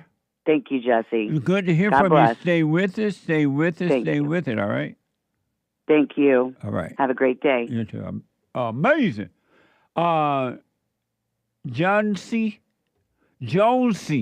Jonesy, a first-time call out of New York. Jonesy, welcome to the show. You're on the air. Good morning, Mr. Jess. How are you today? All is well, Jonesy. Well, man, it's a pleasure to talk to you. I just got to say, I finally get to speak to the great Black Hope. Amazing. Yeah, Jesse, I've been following you for at least 2 years now. I'm originally from Trinidad. Nice. Been in the U.S. 20 years. Right on. And I went through a real dark time in my life. So, long story short, I ended up in the Adirondacks up Lake George area. And it's the best thing ever happened to me. I'm the only black guy at my job, and it's the best I've ever been treated in 20 years. Right on. And when you say about family members, you hit the nail. I got 11 siblings, and they all blocked. And that's the God honest truth. It's like anytime I let them in, they take away my peace. It's always some drama. Start doing the silent prayer. I tried to apologize to my mom. She didn't want to hear it. And just as you say, she formed the army against me. So now I just try to do the silent prayer morning and evening and stay in a good place of my headspace, concentrate on my kids, and keep treading this road. Right on. So the silent prayer, start doing it. I got to do it a little more at night, but sometimes I'm so tired after work. But you're doing a great job, man. A lot of stuff you say is the truth. A lot of people don't like to hear the truth. And then I have people turn their back on me because I like the Great White Hope. That's right. The Great White Hope. And I have a big sign in front of my house. I have it inside the house. And a lot of friends pretty much turn their back on me, but I could care less now because I just for the truth. That's right, man. Not the made up lies. So a lot of your story, like it came from in the plantation. Well, I came from Trinidad in a very dysfunctional household, and for some reason, God got me out of there. I'm the only one in America. Nice. All the rest is back there, but every time they call, they don't ask me how I'm doing, how is your day. Money. Yep. And if I can't, I'm the worst person. So I used to take that on a lot, and feel like, doing stuff for people. And it's the first time in my life I started doing stuff for myself, find time for myself, got away from all the bad people, the bad energy. And I actually met humans in the Adirondacks. It's not about rich or poor, but decent people who really care for you like a human, to be honest, to say. Right on. And I found it in Lake George, New York. So maybe one of these good days you need to come visit, Jesse, when you're in New York. Absolutely. Come to Lake George. I will. Are you, so have you stopped sending your family money knowing that they're just using you? Yeah, but sometimes I still fall victim to it because they will go around and call from a different number, and then when I answer, it's a sad story.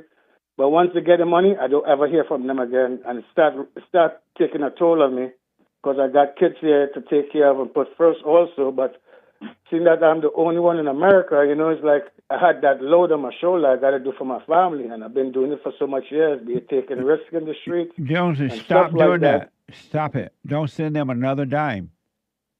Yes, sir. You're not responsible for them. They're not your children. You're not responsible for your mother. You are a grown individual person now, man. You don't have any obligation to them at all. And, yeah, I used to feel. I and used they're to feel just that way. knowing that they're just taking advantage of you.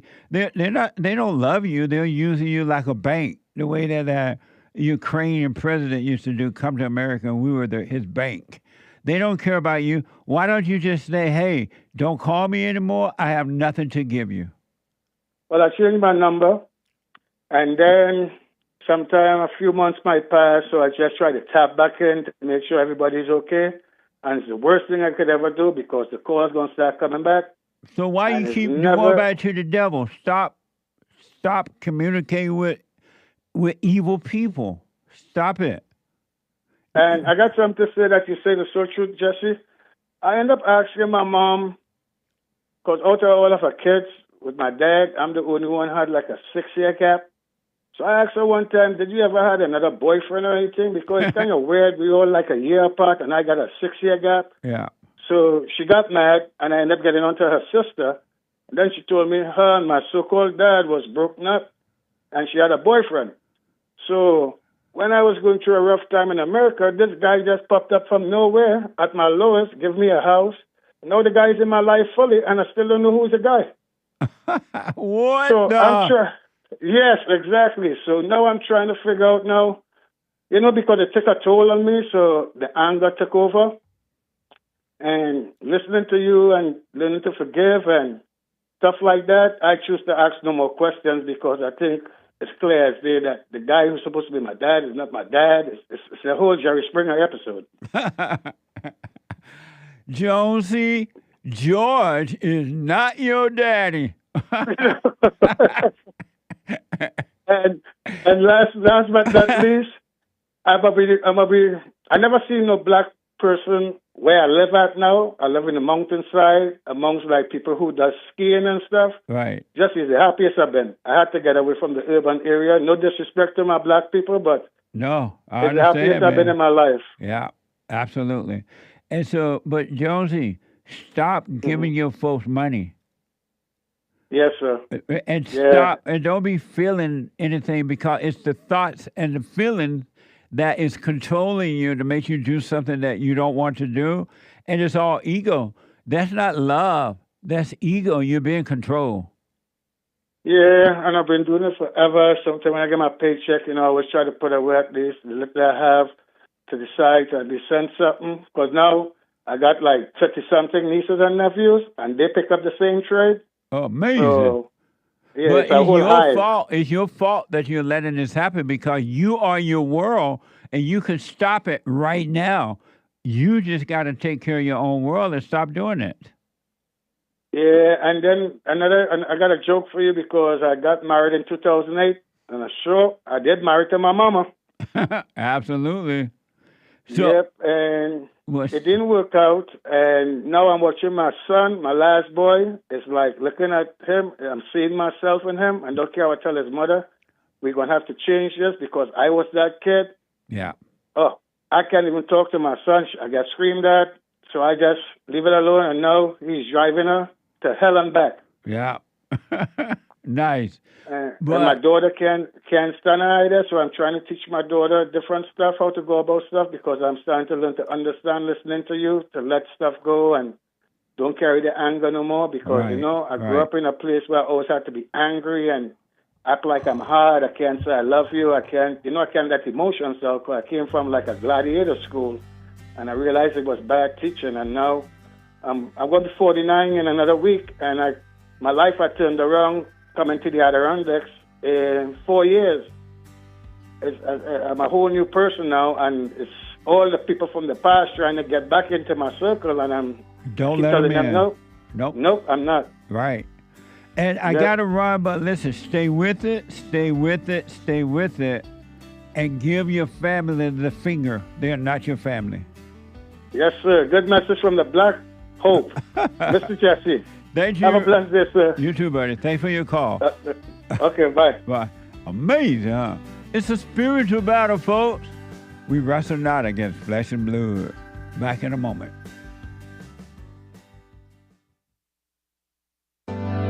Steve, thank you for calling and thanks for holding. How have you been helped by the show? I'm going to tell you this.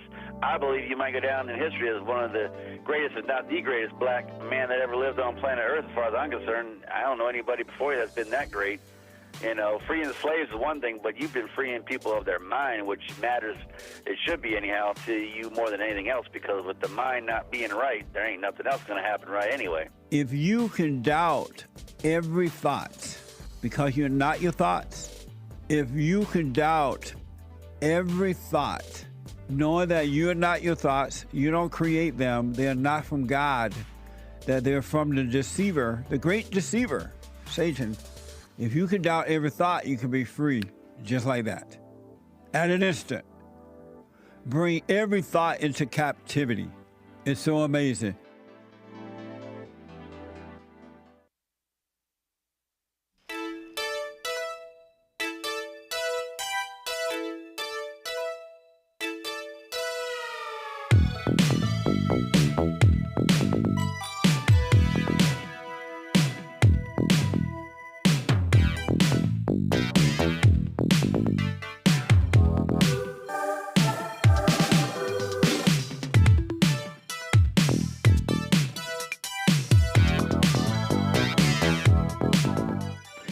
Quick reminder, the Women's Forum tomorrow night, if the Lord is willing and the creek don't rise, it will be Thursday, and it will be the third Thursday of the month. Believe it or not, tax season. At Ladies Forum tomorrow night at 7 p.m. Go to rebuildingtheman.com/events. rebuildingtheman.com/event for more information. And then I do shout-outs for you. Shout out! Birthdays, encouragement, wedding, congratulations, whatever your shout out might be. Go to Cameo, CAMEO.com/Jesse Lee Peterson. CAMEO.com/Jesse Lee Peterson. The Hake Report is coming up at 9 Pacific time. The Hake Report.com. From 9 to 11. And Joel Friday TV, he black. At 11, on fire. And then, energy given to him is not on loan. He's going to keep this. Even when he drop his body, that energy is going to still be with the Father and all the angels in heaven. The anchor baby. The American Anchor Baby at 12 noon. You don't want to miss it. At 12 noon Pacific time. I remember hearing, and Hate may be able to remind me, so I don't misstate this, but I remember hearing some black people saying that white people don't want committed, what do you call that when you go to school and shoot up people? Mass shooting? Mass shooting. If white people doing that, it's always just the white people. And Hate and I and other people used to say, well, the black people don't need to go into the school and shoot up because they always shoot up each other every day. They commit mass shooting in their own neighborhood day in and day out. But the white people, why is so? And I can hear Tony from California. Jesse, why is it that white people always going to the school and shooting up? Can you hear Tony now? Tony from Kelly. Well, we're starting to hear more and more mass shooting by blacks in schools, but it's rarely or it's barely mentioned. Why is that? Why is it barely mentioned when blacks do it, but when white people do it, it's major headline? CBS News, Texas, CBS Texas. At least 4 people have been hospitalized after a shooting at Wilmer Hutchin High School in Dallas on Tuesday afternoon. Authorities said the suspect is now in custody. The Dallas Independent School District said on Tuesday night the suspect is in custody. Watching from Fox 4 in Dallas-Fort Worth. Yeah, Stephen, Heather, a law enforcement source tells me that suspected shooter is here at the Dallas County Jail after turning himself in about an hour ago. Right now, we'll take you back to where this all began earlier today.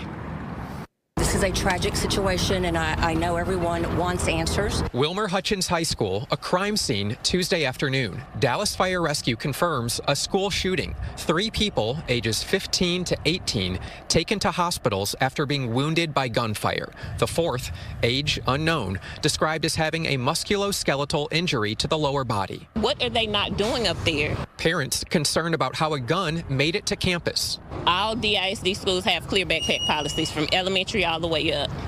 So what is it that they are not looking for? We see what those backpacks look like. Yeah, they usually check the backpacks. Dallas ISD police and the superintendent, while addressing reporters Tuesday afternoon, steered blame away from its security systems. So we do know that the gun did not come through during regular intake time. So it was not a failure of our staff, of our protocols, or of the machinery that we have. So it did not come in through regular intake. Can you expand on that? 'Cause that's I cannot at this time. Amazing, huh?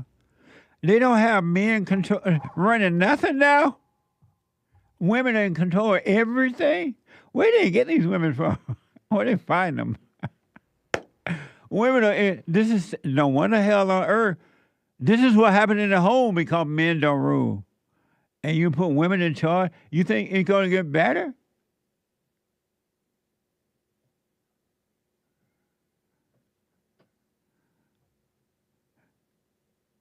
That was the Dallas ISD Assistant Chief of Police. Isn't that something according to CBS News? In April, so a mass shooting. Now, I'm told that it was a black person. I haven't seen it yet, but I'm told the shooter was black. But I'm not sure yet. And some of you may remember that there was another school shooting at the same location, and if I remember, that was done by a black guy. In April of last year, a student brought a revolver to the school, and shot at a student. Just a reminder, watch this from Fox 4 in Fort Worth, Dallas Fort Worth.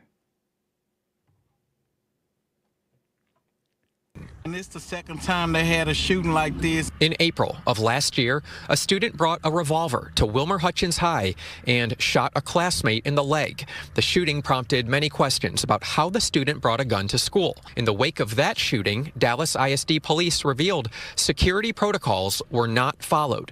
The suspect triggered a metal detector, but no one checked his bag. Now, those questions even more magnified. Because it's scary and your heart beat fast because you're not there with your child and anything could happen. Because it's scary. All blacks, predominantly black in Mexican school, I'm told. Now do you see that hell is right here on earth coming through human beings? It's right here. And you know what's so interesting to me about it? Really, it's mind-blowing to me. I don't know what to do with it but tell you about it. There's this order given to human beings by God. And God's not, he said, I'm not going to change one thing. I am not going to change my spiritual rules, my spiritual order, just because you don't do them. Tough luck. He's not going to change them. God's not going to change his rule because you don't put him first. You put seeking a woman, seeking a man, ladies, seeking this, and all before what is right, you're going to suffer. And then when you're suffering, you'll be like, what happened? And God's like, what a mess. You're like, okay, I told you how to live. Put me first, and I will take care of you. But no, you put looking for love first. Looking for a house, looking for a job, looking for something first. He told the rich young ruler, like, Jesus, Jesus, what can I do to follow you? I got everything. I got more than Elon Musk. But how can I follow you? And Jesus looked at him and said, you know what, buddy? I know you're not happy. You got everything yet. You're miserable. Go over there to Egypt and sell everything and come back and follow me. And the man like, what the? No, buddy. I'm not going to sell my, what's the little cars called Elon make? Tesla? I ain't telling my Tesla. And he went away. And that's what you're doing when you turn away from the truth and accept the lie. World. The order is God in Christ, Christ in man, man over woman. Ain't nothing else going to work but that order. He didn't say woman over Christ, and he didn't say woman first or man first and then God. He said he is first. And he even said, I'm not, it's in the word. I'm not going to change one rule for you. Either you follow them or you suffer. And they are putting women in charge of America. What do you think going to happen? It's not the order. It can only get worse. Everybody hate the mama spirit. How you going to obey the mama spirit? And you putting all these women in control. And you're doing it because you know hell going to come through there and make it worse. So whatever. But just for the blacks who think that black people don't commit mass shooting, I rest my case. Have you been told that before, Hate? Why white people always do mass shooting? Of course. They say I look like a school shooter. Terrible. Terrible. It's the spirit. It has nothing to do with the color. Super chat. Super chat. Super chats. Yesterday, Sion said Elon Musk car's design look awful. Trump didn't want to hurt his feelings. He liked the red one that looked like a Corvette a little bit. I prefer those cars they used to make in the good old days. And you, when you're driving them, you can feel them on the road. You can go over bumps. You can make noise. When you wake up in the morning, you're about to go to work, you wake up the whole neighborhood. These little cars now, they don't even make noise. You can be walking behind one of the cars, they're pulling out of the little parking area there, and they are making a noise. They can run over you. You didn't even hear the car coming. These cars are being made by women, designed by women, and this is what we're getting. Because the lady is like, I don't want all that noise. Cut out all that noise out there. And the man loved the noise. The difference between men and women. Amazing. Thank you. Who was it? That was Sion. Oh, Sion. I forgot. Sion, thank you. You're right. Amazing. Thank you. Nice. Shout out to the top contributors: Greenwall 555555565, Wolf 336, Misty, and the rest of the supporters over there on the D Live crew yesterday. Shout out. Thank you. Charles gave a cash app with no message. Thank you, Charles. Amazing. Appreciate your help. Affirmative Action Friday says, with a coffee, they took men out of the schools because it was safer. But I never heard of men having sex with the students like these women. We will win the war. God is on my side, he says. You will win the war if you fight the war inside of you. But you're not going to win the war outside of you because that's happening to other people. But inside of you, you will win the war and you'll be able to walk this earth as Christ did in perfect peace. I promise you that. But this is hell on earth, so hell going to be here, but you won't be affected by it if you overcome the hell in your imagination. Amazing. Thank you. 3 coffees from Tom. Hi, Jesse. You know how you talk about how Satan will make you think you have it when you really don't? Right. I realize he got me good with this one, and I also realize You can never have it because you don't exist. Enjoy your day, Jesse and crew. White, 2 fingers. Nice. If you think you have it, you don't. If you think you made it, you don't. Because when you make it or you have it, there is no thinking. Really, there's nothing to think about. Isn't that amazing? Oh, amazing. Thank you. Very nice. Thank you, Tom. Someone bought a coffee. Hey, Jesse, I heard you say it's not you 1,000 times, but on Monday's show, I was listening to you at home, and the moment you said it's not you, I broke down crying. It was a sense of joy and relief, like I finally realized the truth. Thank you. Right on. I remember in reflecting when I had asked God to let me see myself. Why am I so emotional? What's wrong with me? Why can't I be right and do the right thing?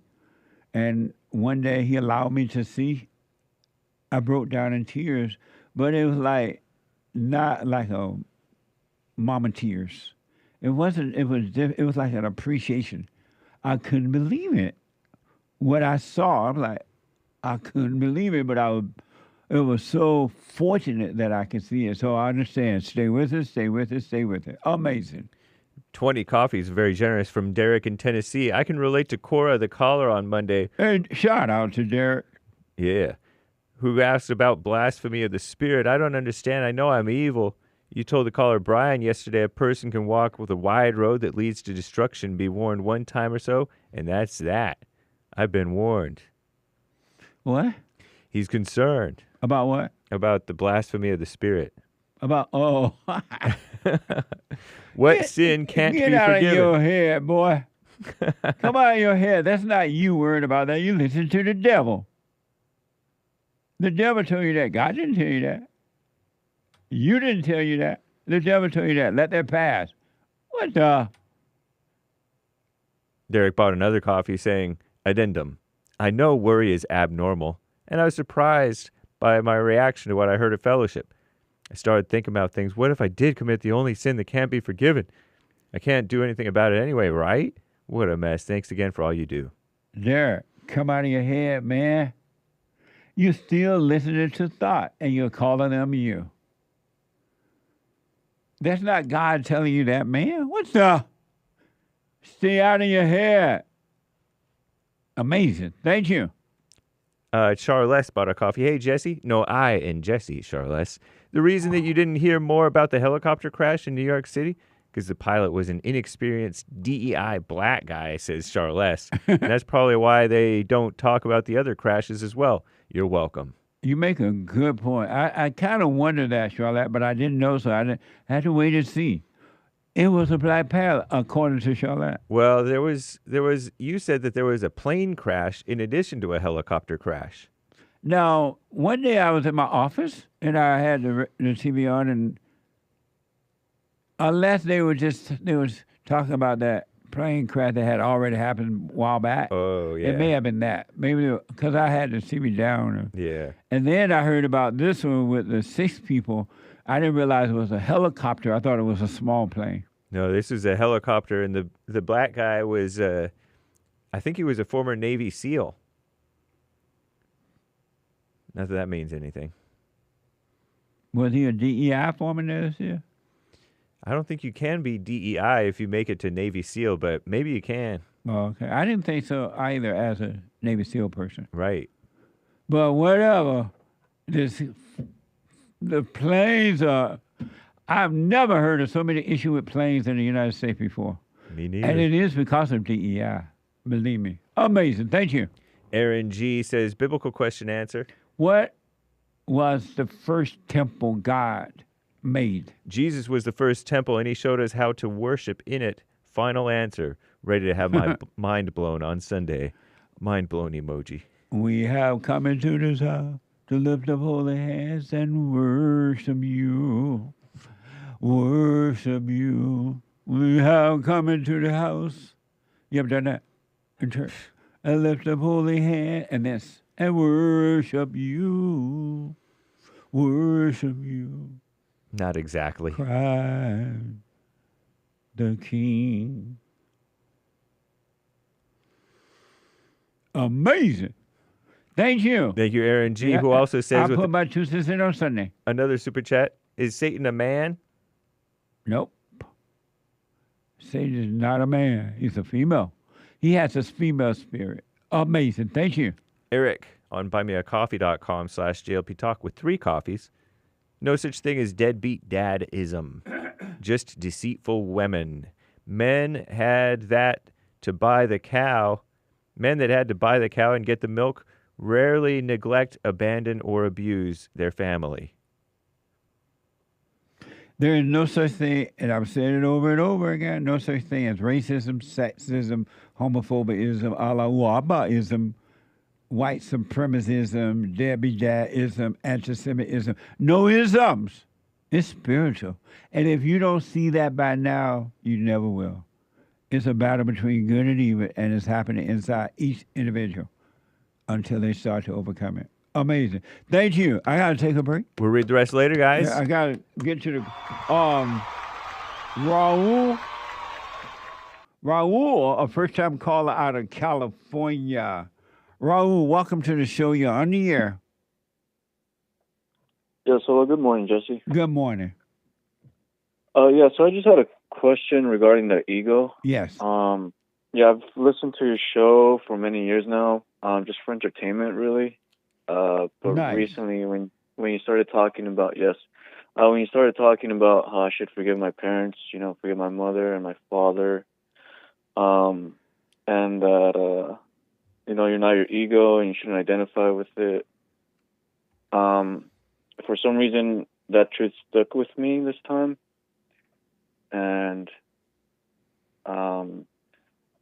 so lately, I forgive my parents.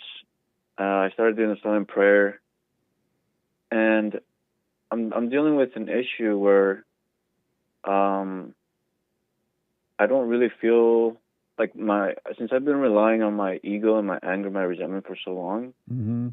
I've noticed that I haven't really felt like myself, and I relied on it as an energy source to get to go to work, on my job, and even interacting with friends and family. Now that it's gone, or now that I'm realizing this, I don't have the confidence or the energy to put up with things that I would when I'm angry and resentful. And so I'm struggling because I don't know if I'm in a position to live in peace and love, and I feel like I should still rely on anger and resentment because it's just what I'm familiar with. And so I just wanted to ask you if you've dealt with this kind of thoughts before, or if I'm on the right path. You're definitely on the right path. Let me take a break. Can you hold? Yeah, I can hold. Okay, I'm going to take a break, folks. When I come back, straight to the phone and the super chat, but we're going to catch up with the callers. Hate news, not the fake news, is coming right now. The hate news, not the fake news. I'll be back in a moment. Manhood Hour is coming up.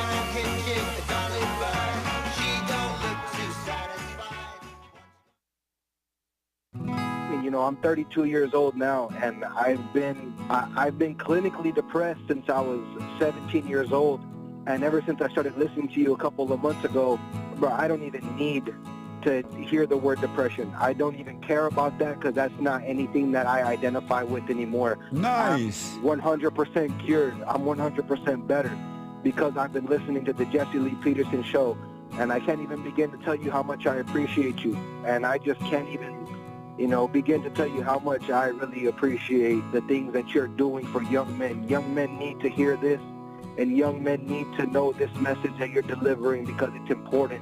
It's vital to their lives, Jesse. I just wanted to let you know that, man.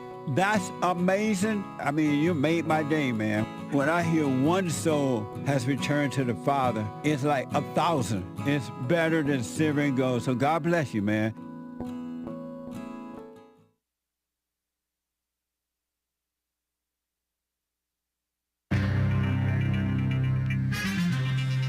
A little more update on that Pennsylvania governor's mansion arson attack. That suspect, Corey Balmer, hated Josh Shapiro, they say. He said, I don't know, partly because of Israel. Josh Shapiro being a Jew, a liberal Jew, but he sort of supports Israel somewhat.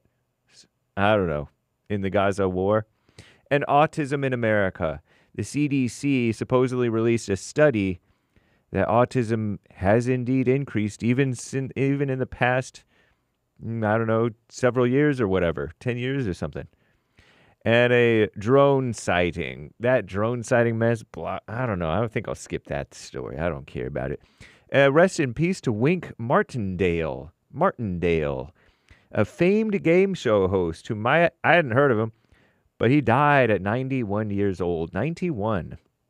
And an LA jewelry store was robbed of like $20 million, they estimate, last weekend. Crazy.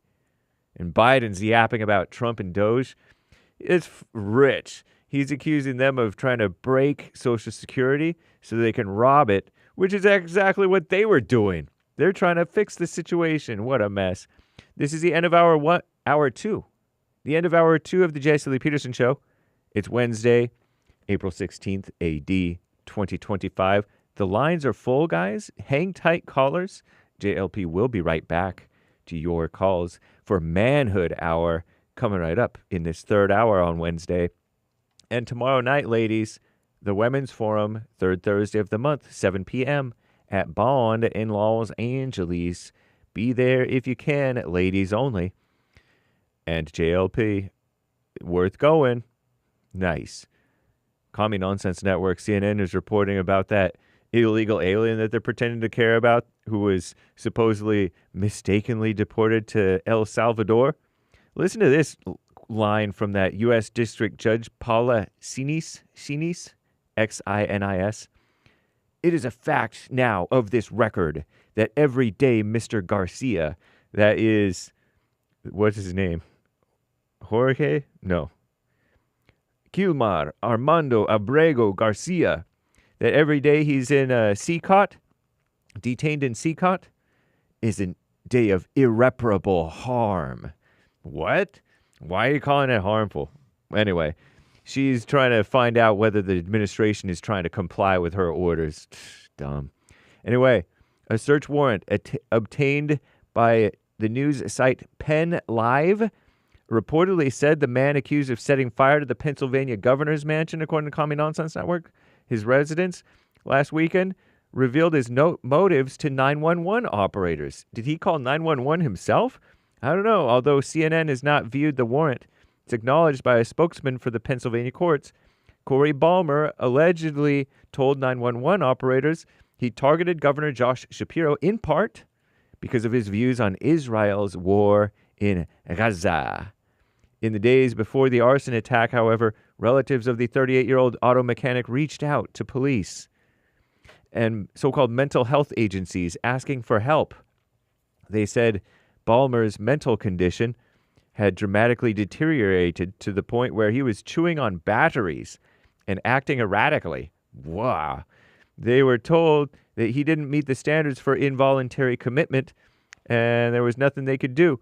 This Balmer guy, he was charged on Monday with attempted homicide, aggravated arson, terrorism, and other crimes.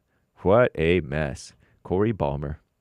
Anyway, that report from the scared woman-led unchristian CDC offers some clarity about autism in America, supposedly.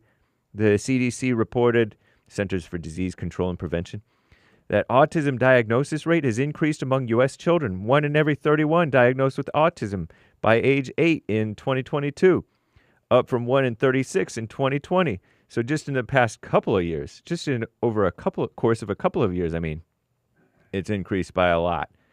The Department of Health and Human Services launched a new research effort under RFK Jr. He called it the autism epidemic. So I don't know. We'll find out, maybe. Hard to know the truth. I'm James Hake. Now back to JLP. Manhood Hour.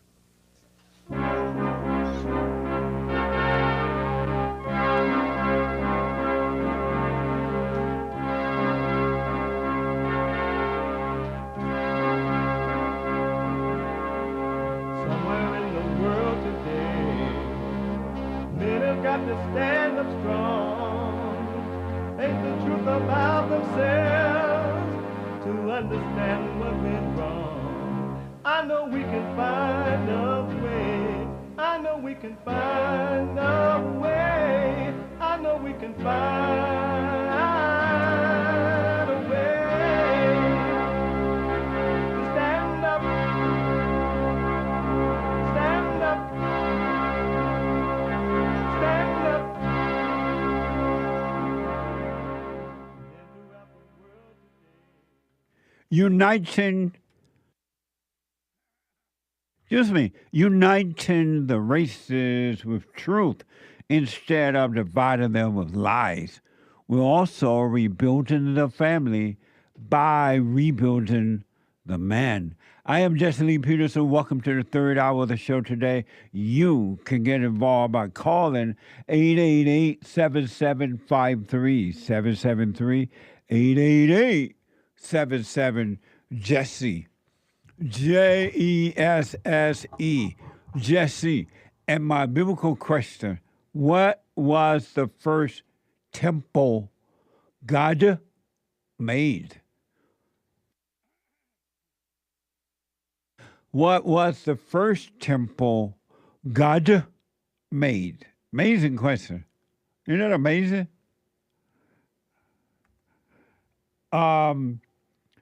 You can listen to the show on your iPhone or iPad if you're running around anywhere in the world. You can podcast. Of course, you can podcast. But you could be listening anywhere in the whole wide world on your iPhone, iPad, and continue what you're doing. Isn't that amazing? And then when you get back home, you settle down, you can watch it by podcasting it. So on your iPhone or iPad, go to the listen line on TalkStream Live at 605-615-4131. 605-615-4131.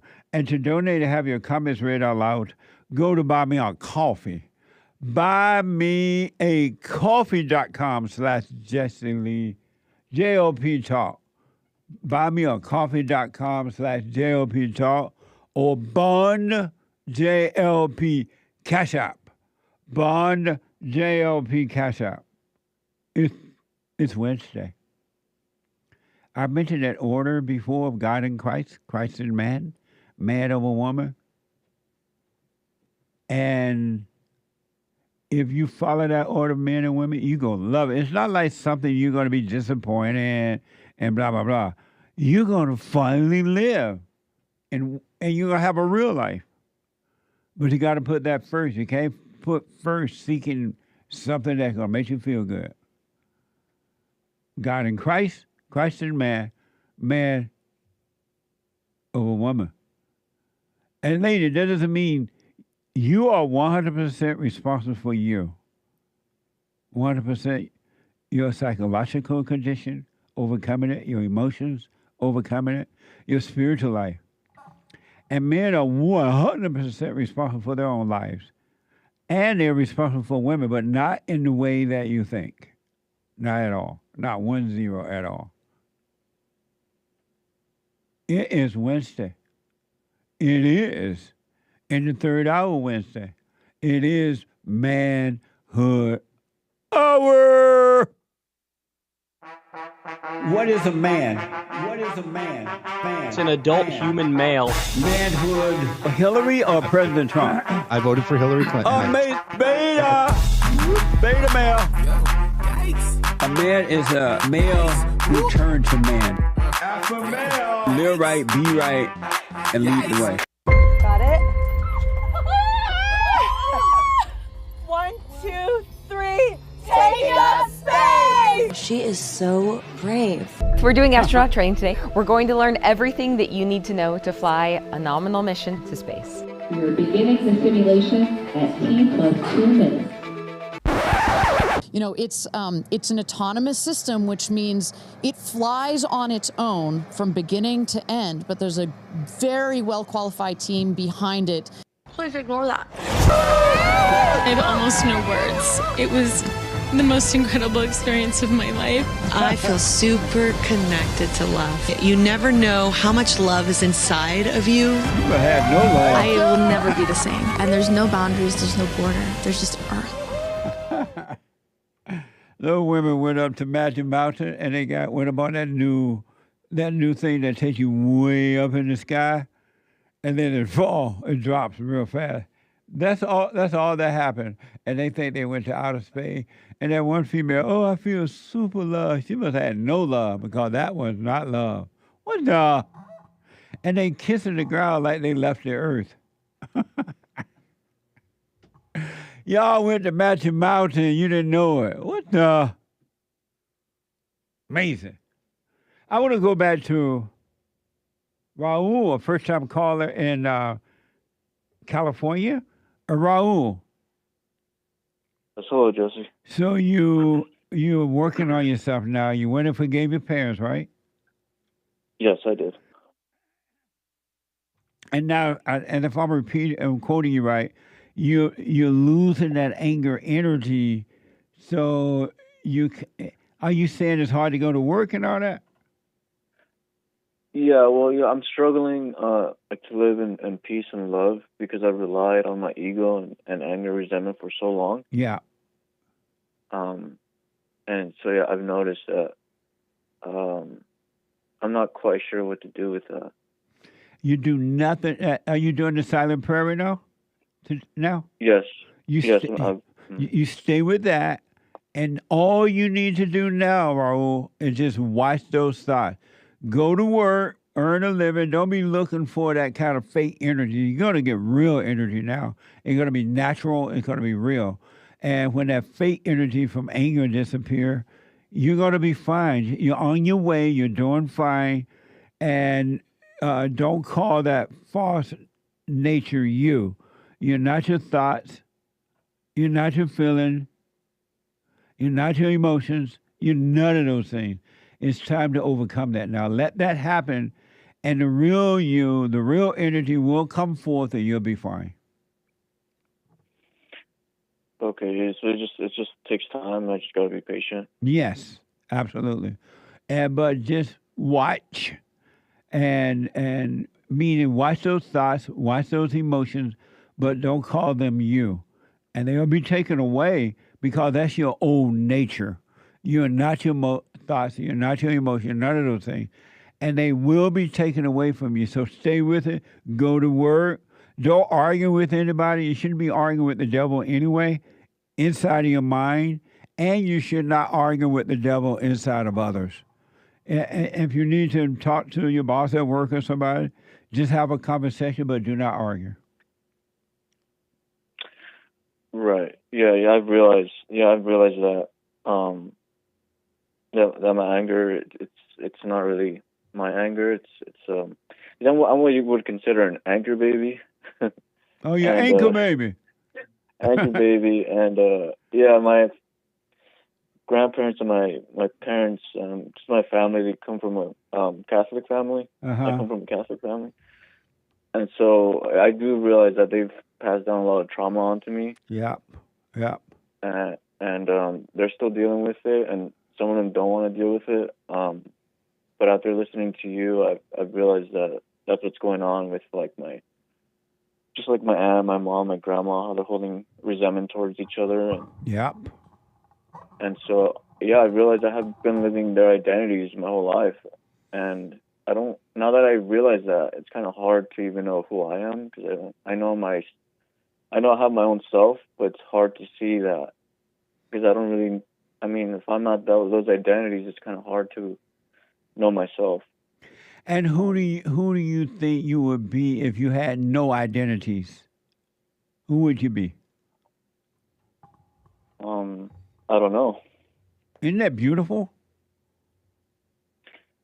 Yeah, it's kind of unnerving because I kind of feel lost and kind of scared, not knowing. And you don't know who you are. Why do you say you feel lost and scared? Who are you talking about? Well, I guess it's my ego. And why are you calling the ego you? Well, I've just been doing that for so long. I Yeah. don't know, how else to live. I understand that. And you're making a good point. That lost and scared feeling that you're having now, I want you to know it's not you. The thoughts and the feeling of being lost and fear, those are those spirits that made a home in you when you escaped into your imagination as a kid, when you were traumatized by your mother and our grandmother. You went into your imagination as a kid to try to survive, and you've been living there all your life, and you've been calling that you, and in there you found no peace.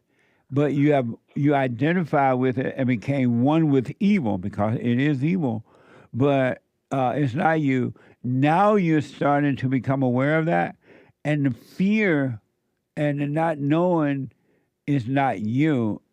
Those spirits are overreaction inside of you to try to make you think that it is you, because they don't want to leave you. Now that you have started to seeing is the light of God, and it's taking away the darkness of the imagination. Stay with it. You'll find you're on your way. The truth is with you, and the truth is working on your behalf. It's working like a slave, overtime, day and night for you, and it will save you from the darkness, the false self. Yeah, I do believe that's true, and I want to thank you because I've never heard that before, and hearing it now, I'm just glad I was able to hear this message before it's too late, and I don't want it to get there where it's too late for me to do anything. Right. So yeah, I'm just struggling at the moment with really believing whether I can live with God and be at peace, or continue living in my anger and hell, basically, with the rest of my family. How old are you? I'm 31. You are two things. Don't try to believe. You don't need to believe. Don't try to make yourself believe. You just see that you don't believe. You've been living this false life. Don't try to make yourself believe. The truth will cause you to believe. It will cause you to see. It will cause you to know. You want to know. You want to understand it. We have understanding. You have it all. So don't try to make yourself believe. So the devil going to tell you, oh, you don't believe it. You don't believe in this. You're just saying it or whatever, right? But don't try to make yourself believe anything at all. And then as far as your family, don't be manipulated by them. You don't owe them anything. If you want to go around, go around. If you don't, don't. You want to go to mama's birthday, go. But if you don't, go. You have no obligation to anyone but you, unless you have little kids. How many children you have? I have no children at the moment. You only are accountable to you. And once you get that, when you understand that completely, you're going to be able to help others in the right way. You're going to be able to do, if you need to do anything, in the right way. Don't worry about it. Yeah, because I do feel like I want to help, and I have been helping like the rest of my family. And it doesn't feel right to just kind of ignore them or abandon them. So I do want to help them, but I agree. Help them in what way? Just financially and Stop it. Yeah. Don't be a beta. Yeah. Hey. That's beta, yeah. They're using you. Yeah, I know. Yeah, I think deep down I know it, but yeah. They laugh at you that they can take your money. They don't care 2 cents about you at all. And you don't care anything about them, because if you did, you would let them suffer. If you love them in the same way God let us suffer until we cry out the truth, you would let them suffer. They can take care of themselves. That's not your job. Your job is you. You are responsible for you. Yeah, you're right. I just now I see that I've been manipulated to believe that I had to take care of them.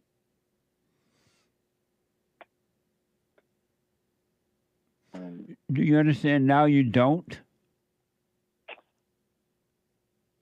Yeah, I do understand, and yeah, I know it's the right thing, but for some reason I get this like emotion where I shouldn't.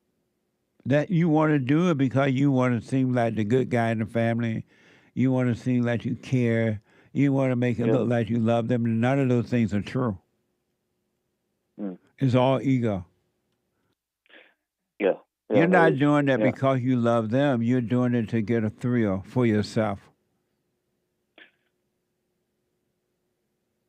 Yeah, you're right. Yeah, I have been living in my ego, and yeah, that's what I've been doing.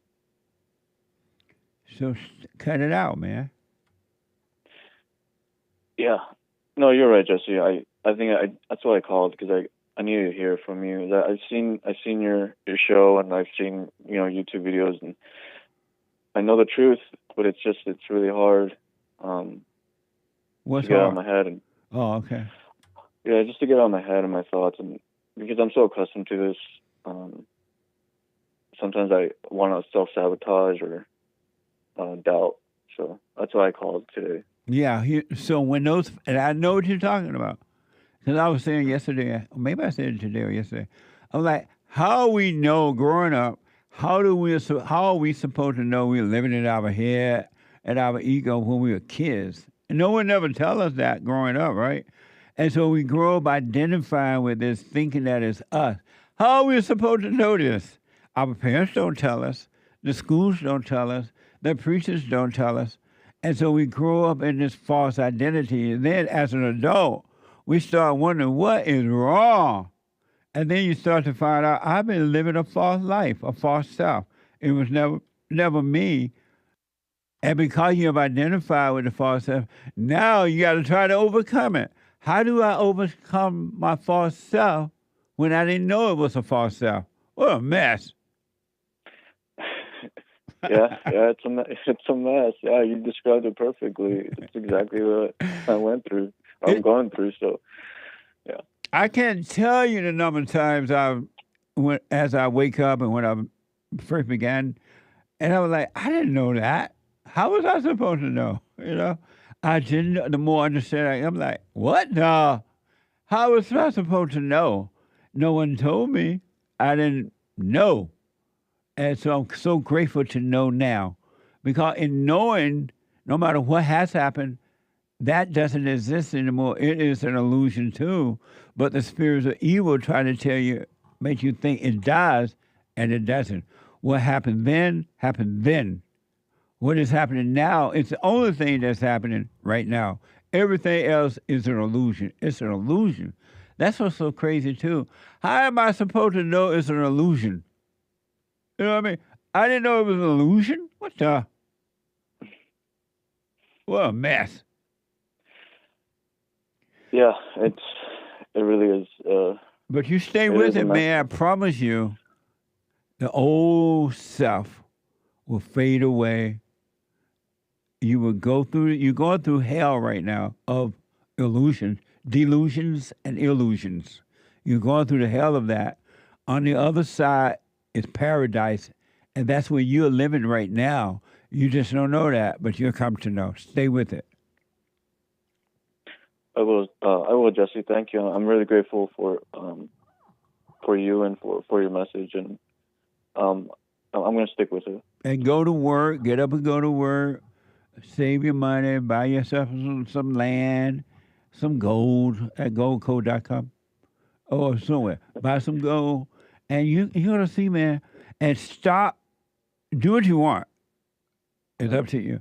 But I highly recommend you stop giving money to your family. They're just using you, and they're never going to take care of themselves long as they know they got you to call up on, and you have this false guilt, and they're going to take advantage of you. It's like the blacks have done with the government. The government has taken care of the blacks for 80 years, 70 to 80 years almost, And that's all they know now. They're not going to get away from the government. What the? And you are the government to your family. And you're hurting them. And you're hurting yourself because you're getting a false sense of love and righteousness. It's not real. Yeah, I do. I realize I'm starting to realize it's not real. Yeah, because I don't feel loved or appreciated or at peace. Right. That's right. Because they don't have love. They don't love you. They can two cents about you. Your family is your enemy, not your friend. And your friends are your enemy, and your enemies are your friends. Yeah. Yeah, because I've been living in my ego. Yeah, so. Yep. You're right. Stay with it, man. You're on your way. Thank you, Jesse. Jesse, I really appreciate it. All right, you're welcome. Take care now. Thank you. You too, bye. Bye. 888-7753-773. 888-77-JESSE. Michael from Florida been waiting 2 hours. Let me go to Michael real fast. Michael, welcome to the show. You're on the air out of Florida. Wow, Michael waiting 2 hours. I think his phone dropped. Peter. Our first time call out of New York. Peter, thanks for calling and thanks for holding. You're on the air. Hey, Jesse, how are you this morning? All is well, Peter. Hey, so I had a question. I've been watching you for about 10 years. My friend first put me on to you, and I actually didn't like what you had to say, and I thought that it was a little crazy.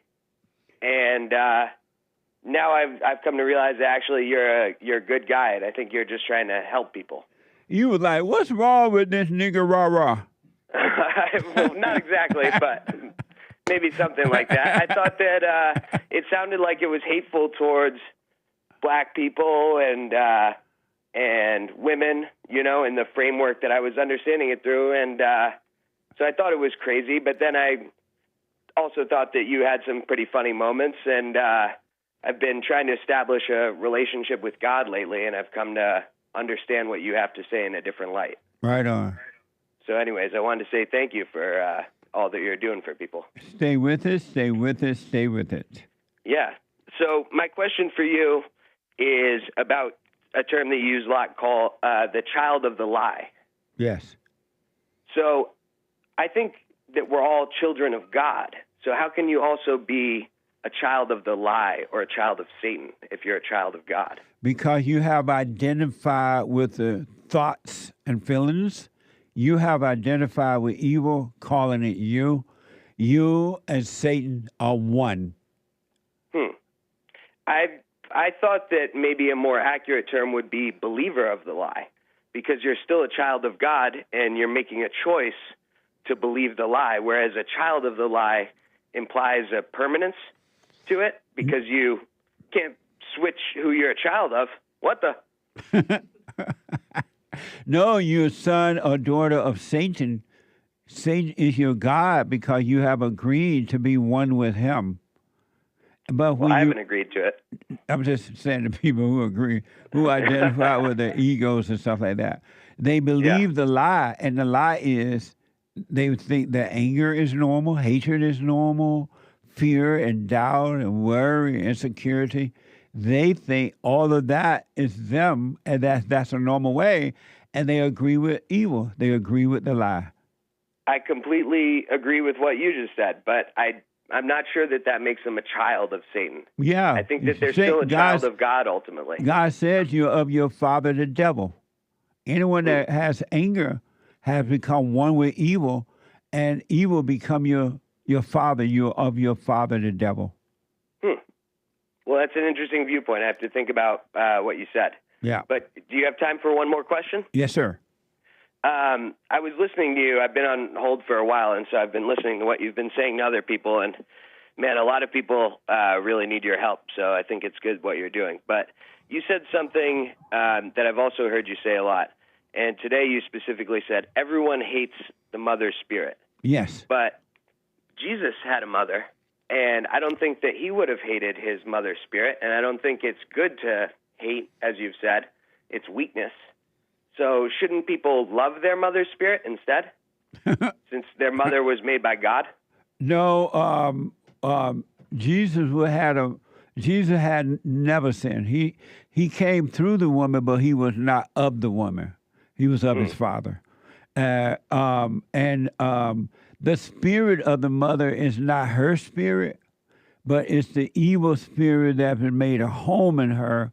And if she has not forgiven and overcome that spirit, then that spirit still dwells in her. So when she have babies, she passes that spirit onto her children in the same way her mother passed it on to her, and her mother passed on to her. And it been passed on to the woman from the woman Eve. Yeah, so I thought you might reference Eve, and I've been reading the Bible a little bit. I never have before in my life, actually. And my understanding of what transpired with Adam and Eve is that Eve was told to eat the fruit, or told that it would give her power. So she believed the lie and ate the fruit. And then she offered it to Adam. But at that point, Adam made a choice to eat the fruit as well. Because we all have personal choice to do the right thing or the wrong thing. So my feeling is that he joined Eve in doing the wrong thing, but I'm not sure that he was coerced by Eve. I think he was coerced by Satan ultimately. Well, number one, we don't have a choice to do right or wrong. We are either of good or we are of evil. We don't have a choice between the two. Number two is, that's why when the man listened to the woman, Adam listened to the woman became the man's God. And that's why men have such a difficult time dealing with women, because they got to overcome the woman by overcoming their mother so God can become their God again. And the woman has to overcome the spirit of evil so that God can be her God again. And can a woman become of God? 100%. And therefore her baby would not be a child of Satan, but actually a child of God. 100%. When she truly overcome that, then when she returned to the Father, I see ladies doing that all the time now, at the bond meeting, when I counsel and things like that. They're starting to admit, you know what, I am evil. I have done these horrible things, but I didn't know it was me. And they go and forgive, and the spirit of evil is taken away from them, and they will only have love to pass on to their children. Women are responsible for that. No man can help her out of that, and no one can help her. I completely agree with you, Jesse, but I think it applies to men too. I think that before, when I thought that you were hateful, I was believing the lie. You probably would have said that I was a child of the lie, and maybe you're right. But I think that ultimately I was a believer of the lie, but still a child of God. No, you can't be both. Well, because what you believe is what controls you. That's why. That's why when you return to the Father, and you become a son of the Father, He gives you a brand new mind.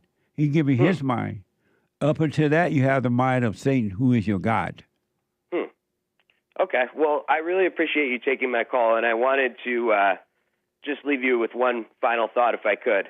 I had a lot of questions and I had a lot of thoughts, right? And I actually talked to a priest, and he said, basically, your head is full of hornets, which sort of echoes what you're always saying, that thoughts are hornets. Yes. But ultimately, my thoughts led me to God, and I was on a search for the truth, and I didn't know what the truth was, but I thought, I want to know what the truth is. And now I think I may have found the truth, but it's only through a lot of thought about it. And so I prefer to think of thoughts like honeybees, was going to be my response to this priest, where, they can sting you if you're messing with them, but if you're doing the right thing, then you can get honey, which is really great. Amazing. Thank you, Peter. I got to take a break. I appreciate you. Stay with it. The treasure chest is now open on D-Live. Back in a moment. Thanks, Peter. We have a counseling service, and I have to admit, thanks to God, it is the best counseling service on this side of heaven. I counsel with men and women, families, individuals around the world. Most people are unhappy, they're miserable, they have rough lives, they're depressed, suicidal, young and old, of all races. I understand, I know why, and I do understand it. Because exactly what's happening in me is happening with everybody outside of me, inside of them. And I've noticed that with those who really, really, really want to understand, they will become it just like that, out of one counseling session. If you need counseling, you can go to rebuildingtheman.com or call 800-411-2663. 800-411-BOND. Best counseling service on this side of heaven.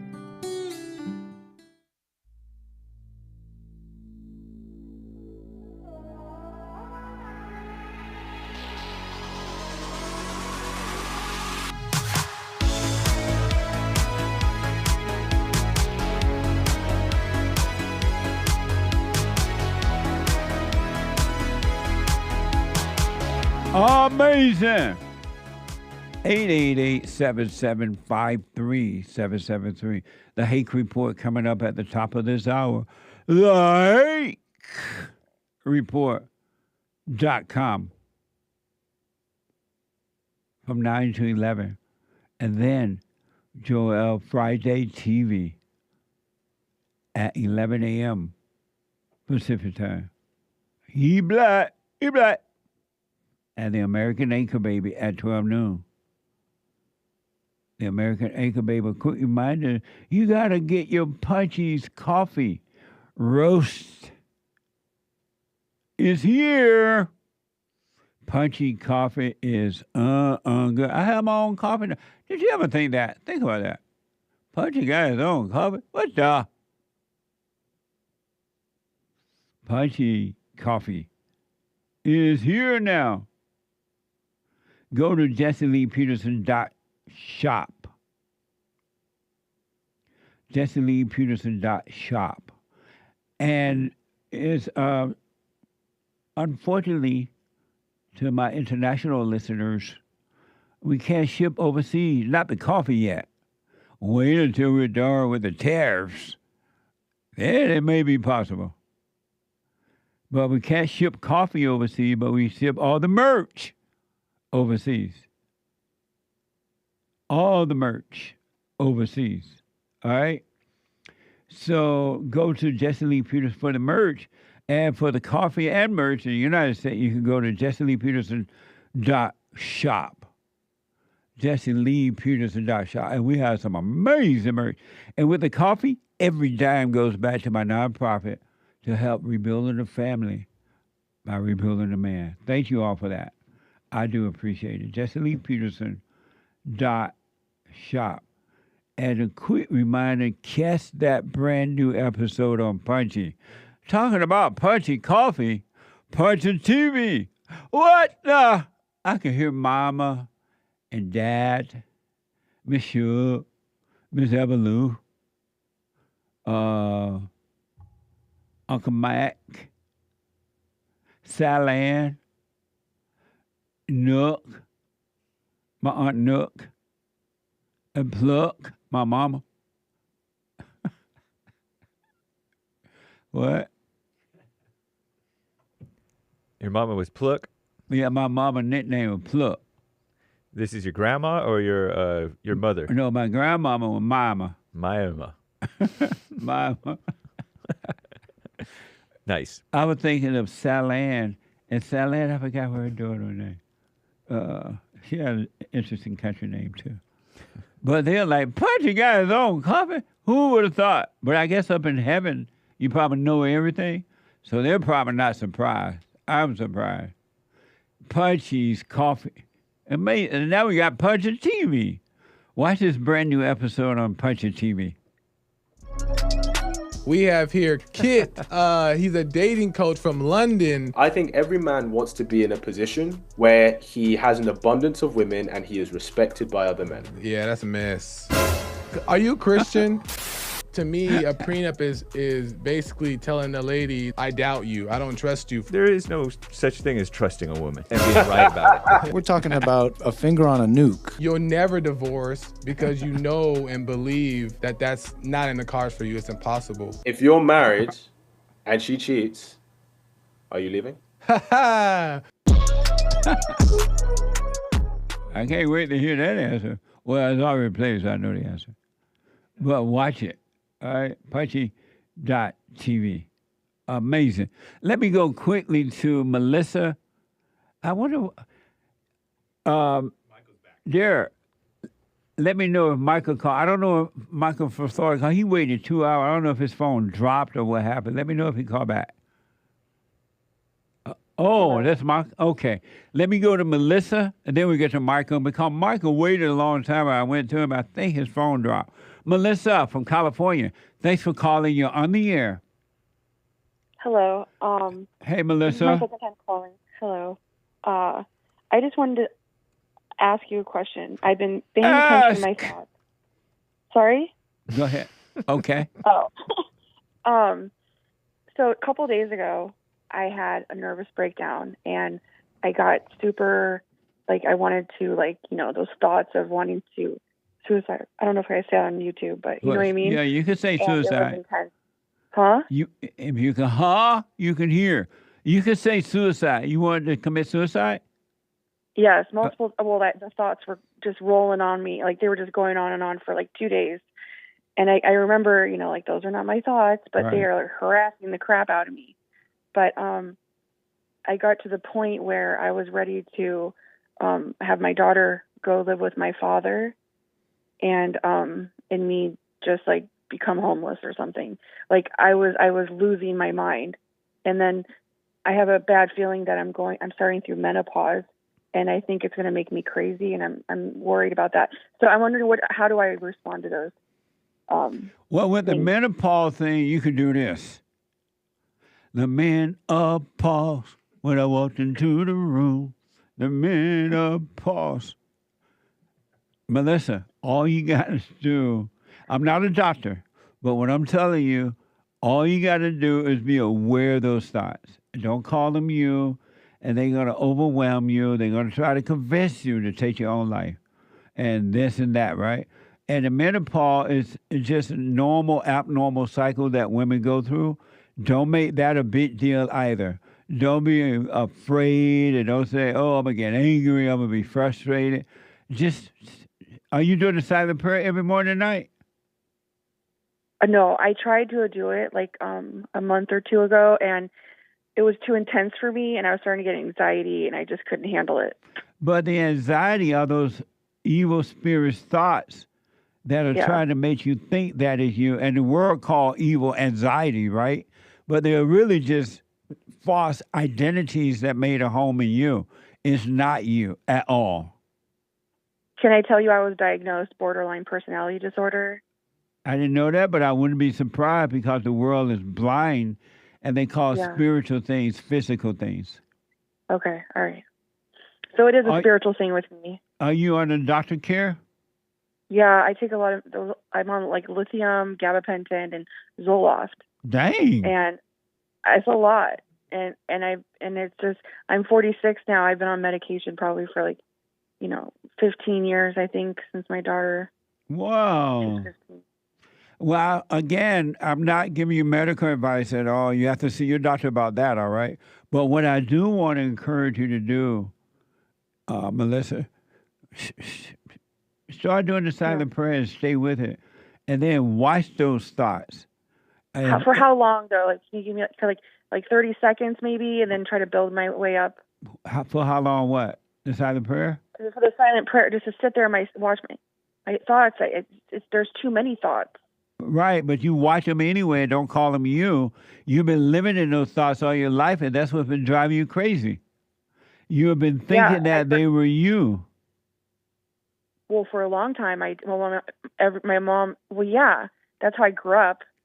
But now that you're an adult, you're responsible for that, to overcome that. And now you got to stop calling them you. They are not you. Sorry. They are not you.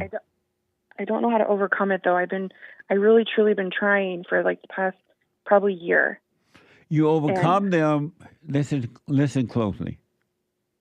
You overcome them by being aware of them. That's all you need to do. Don't communicate with them. Don't fight with them. Don't run. Don't deny them.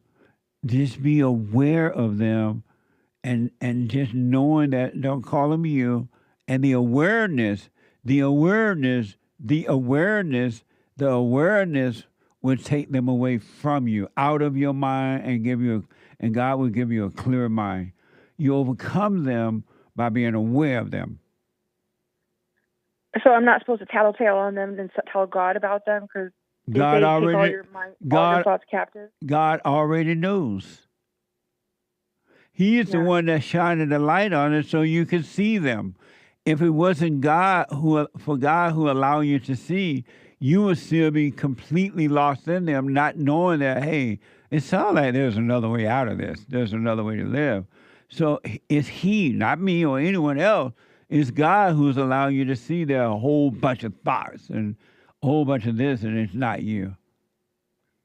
He's already helping you. But the chances of my daughter, my biggest concern is my daughter, because I know that the chances of my daughter being successful are low. The odds are against her because it's a single mom household. There was no father. Her father's in Morocco. He's a Moroccan citizen. So I'm concerned about me being able to successfully with how I am right now, and she's 15. I mean, how do I... She's 16? 15. 15? And so, and how is she doing right now? She gets good grades.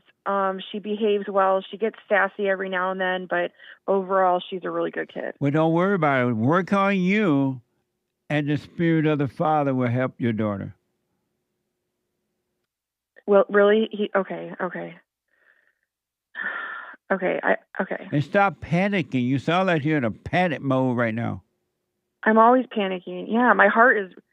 Yeah, I've hit my max limit of pain level. Like, I'm tired now. Like, Jesse, I'm 40. I'm gonna be 46 in a day, I think. I'm just tired. I'm tired. Tired of what? I'm ready for God to take me. Like, sometimes. Take you where? I want to just die and go up to heaven. And what makes you think you're going to heaven if you die? Because of my heart. The direction of my heart is towards Jesus. Finally, it's not towards like everything else in the world. So relax then.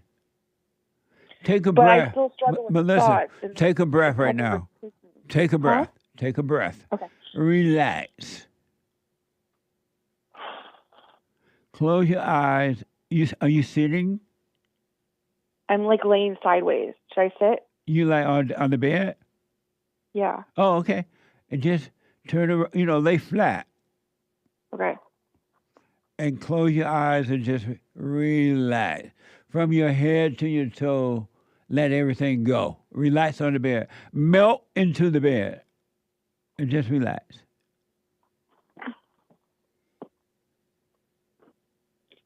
And see those thoughts.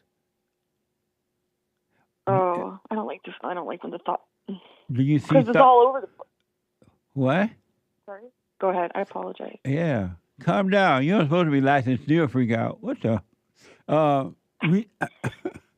Relax. And watch those thoughts like you're watching a movie. Just watch those thoughts coming and going right over your forehead there, in the middle of your forehead. They're coming and they're going somewhere. And just watch them. Don't call them you. Just relax and watch. But don't identify with them by calling them you. I want you to start practice relaxing and start freaking out when you get these thoughts.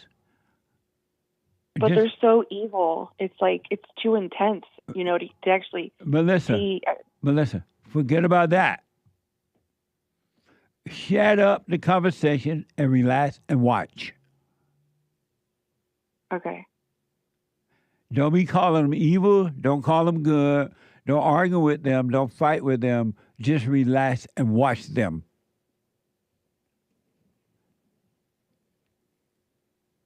Okay. And do that every morning, every night. Let me know how it goes. Okay. Thank you. Stop fighting. You can't fight with spirits. Flesh and Is that what I'm doing? yeah, a flesh. Okay. Your body. You can't do anything about it. You just need to watch it and stop calling them you. Now I'm not. Whatever your doctor have you do with those pills and things, that's between you and your doctor. But I'm telling you, relax and stop overreacting. Okay. All right. Can I say one more thing, or did I use my time up? What? I just wanted to tell you that I became my stepdad. Like, my stepdad was very abusive to me when I was a kid. Yeah. And I became him as an adult to my own child, and I had to break the cycle. Well, forgive God. Forgive you. Forgive your stepfather. He couldn't help himself either. All right. Yeah. Okay. Let me know how it goes. All right. Thank you. You're welcome. Thank you. God bless you. Bye. You too. 888-7753. Satan has told everybody to kill themselves. That's what he tell you. You might as well go on and take your life. You ain't worth nothing. You'll never be free. Let me go to Michael. Mike out of Florida. Michael, welcome to the show. Did you drop your phone or something? I accidentally hung up like twice. Welcome, Michael. Hey, Jesse, how you doing? Amazing. Hey, I just had one question. Okay. So, you know how you say forgive your mom and your dad? Yes. And the way you kind of do it is you say like, I'm sorry for resenting you, Mom, and all that. Right. So does that apply to like your neighbor or like your wife? Absolutely. You know? Absolutely. And the reason, Michael, because there's not one person on earth that's free from evil. It's in them. They have identified with it until they realize it and start to overcome it. But what they don't know is that the damage that they do to themselves and to others, they cannot help themselves. It's not them. Just as you can't help yourself, your friends, your mother, your father, they cannot help themselves. They cannot see. That's why God doesn't want us to be mad at one another. He wants us to understand one another. And understanding, you will see that they just cannot see. They can't help themselves. And you won't judge them. Yeah, because I noticed after I forgave my mom and forgave my dad, I thought that the anger would be gone, you know, and I try to, you know, practice everything you say, and like not be angry, because whenever you say it, like I know that it's true, that there's never a time that it's ever okay to be angry, you know. Never a time. Anger is evil. Exactly. Yeah. Exactly. And so, if you realize that people can't help themselves anyway, you will never be angry at them because you will understand they can help themselves. Yeah. So most of the time, like when I'm out or like at work or something, yeah. I notice that it's easy. Like really, it, you know, because the Lord says his burden is light. You know. Yeah. Like it's easy. You know, if you actually do it, you know, it actually is at the end of the day easy.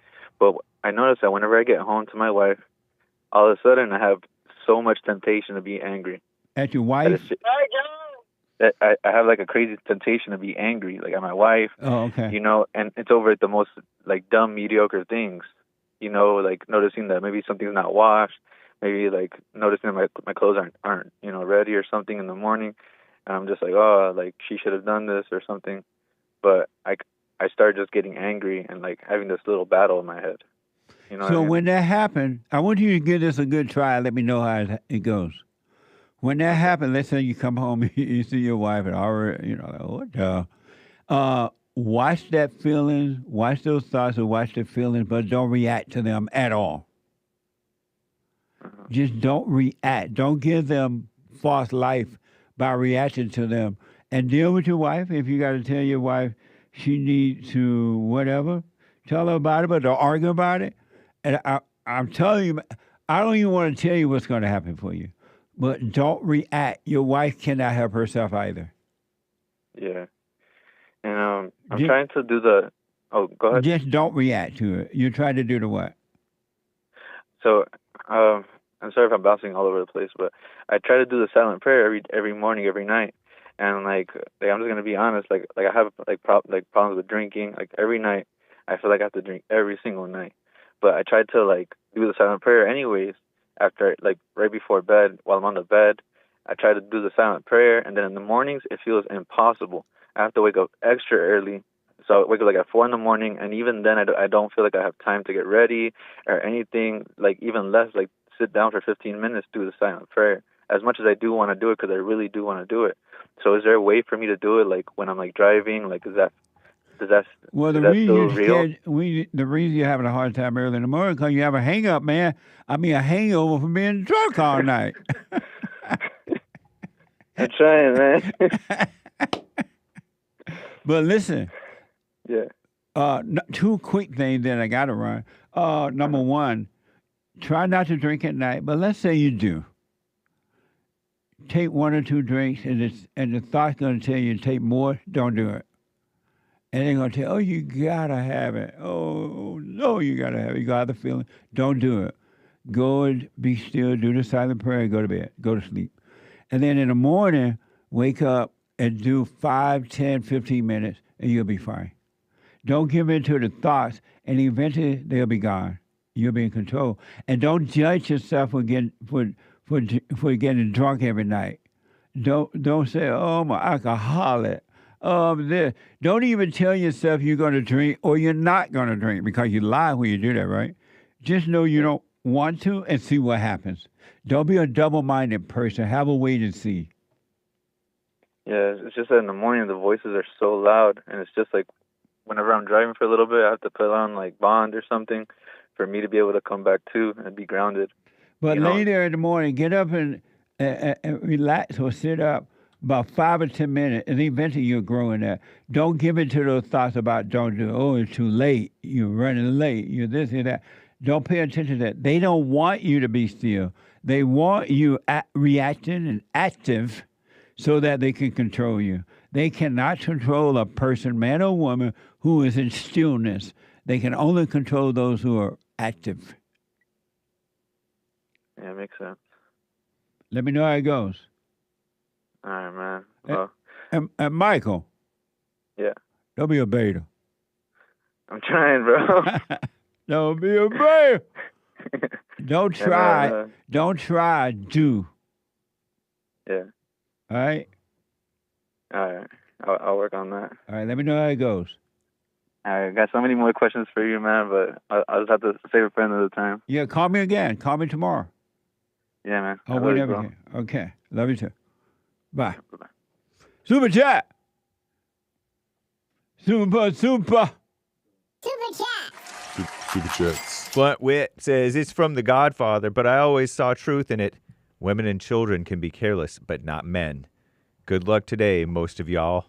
Thank you. Amazing. Elijah with a diamond. No I in Jesse. He black. He black. That's right, Elijah. Thank you, Elijah. Thanks, as always, for the support over on the D-Live crew. Absolutely. Sion, 3 coffees. Good morning, Jesse, darling. Hank? Looking at me funny. That's amazing. They're using this black Glenn guy to fight for an illegal alien criminal, says she.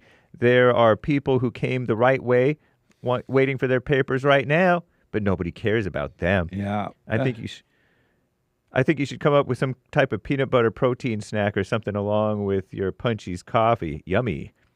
Good idea, Sion. I like cashew, also cashew butter. Amazing. Thanks for the idea. We'll wait and see. I appreciate that. Nice. And you're right. I was thinking about this. Whenever these liberals want to do evil, they know they can rely on blacks to support them in it. What a mess. Thank you, Sion. Fazul from South Florida. Have an amazing Easter this Sunday. Hey, as always, Father bless Jesse and crew. Thank you. I appreciate that. Thanks for your support, and happy Easter to you, too. 3 more from Sion. Oh, no. Jesse, I'm getting deported. Your longtime favorite best friend getting deported. They said someone would have to save me with a citizenship. So what is you about to do about that, Punchy? Various emojis. P.S. When he says terrible, he sounds like Trump. I'm about to buy you some coffee. That's terrible. If they deport you, you at least should take some Punchy coffee with you, since we cannot ship overseas. coffee overseas. Amazing. Thank you. Stephanie, my husband refuses to visit my parents for Easter due to repetitive crossing of boundaries with our kids. He thinks my mother is a liar. I preached the word to him, but he said Jesus didn't have kids to protect. My parents aren't bad. They can't help themselves. What do I do? I'm so anxious. I've forgiven my parents. I want us all to be together for Easter. Obey your husband. Your husband and your children are your family, not your parents. All right? Listen to your husband. That's your family. Your daddy and your mama, no longer your family. Amazing. Thank you. Thank you, happy Easter. Thank you, Crystal. Thank you, Stephanie. Crystal says, I'm not sure if I should go to my nephew's baby shower. He hadn't keep in contact with me many years, despite us being very close before he started dating his baby mama. Not sure. Not going is unloving? No, it's not. If you don't want to go, don't go. If you go and don't want to go, it's out of guilt, and that's not love. You have no responsibility to him. You're only responsible for you. Amazing. Thank you. Commander Kim, shut up a school, start a GoFundMe, and give that boy a house. Especially if he was black. What's up? Amazing. Thank you. 3 coffees from Eric. The reason why that girl from church told her brother's secret is because she's emotionally dependent on people, places, and things. Evil can't stand alone. Not all, but most women are emotionally dependent. They can't stand alone because their ego's too loud. I happen to know who she is. She's working on herself, believe me. Yeah. She's going to be fine. Amazing. Thank you. Barry gave a cash app, no message. Thank you. Katie, coon kisses for Jesse. Emoji, we met the super chat goal. Nice. Right on. Thank you. No, ma'am, says Jesse, get a shirt this in the mail by chance? I did. Oh, you sent the no ma'am shirt? I just got it yesterday, and I've been trying to figure out who sent that shirt. Thank you. Nice. And thank you for getting a large instead of extra large. And we'll read the rest of your super chats later, guys. Thank y'all. Thank y'all. Amazing. I appreciate it. I'll tell you more about the shirt tomorrow. Thank you all. Sky from Texas, Rick from Hampton, Brandy out of Hawaii, Josh, a first-time call out of Texas. I am out of time. The Hate Report is coming now. And after that, Joel Friday TV. After that, the American Anchor Baby. Get on that straight and narrow, and all your misery will disappear. It really will. I promise you it will if you work on yourself and stop identifying with it. You're not your thoughts. You're not your emotions. You're not your body. Do the silent prayer. Forgive mama, forgive daddy, every human being. Do the silent prayer, rebuildingtheman.com/silent prayer. Rebuildingtheman.com/silent prayer. I'll be back tomorrow if the Lord is willing. Bible Thumper Thursday. Bye. I have books that are amazing. I highly recommend you get them. 7 guaranteed steps to spiritual, family, and financial success guide. Even if you're not starting a business, but you have a job or you're on welfare, it can help you if you do. Be doers of the word, all right? From rage to responsibility. From rage. That's what I write about in the first chapter, especially how I overcame. Scam. How the black leadership exploits black Americans. They're using them, and blacks are too willing to be used. And then my last book, The Antidote, Healing America from the Poison of Hate, Blame, and Victimhood. They are all amazing books, and they are helpful.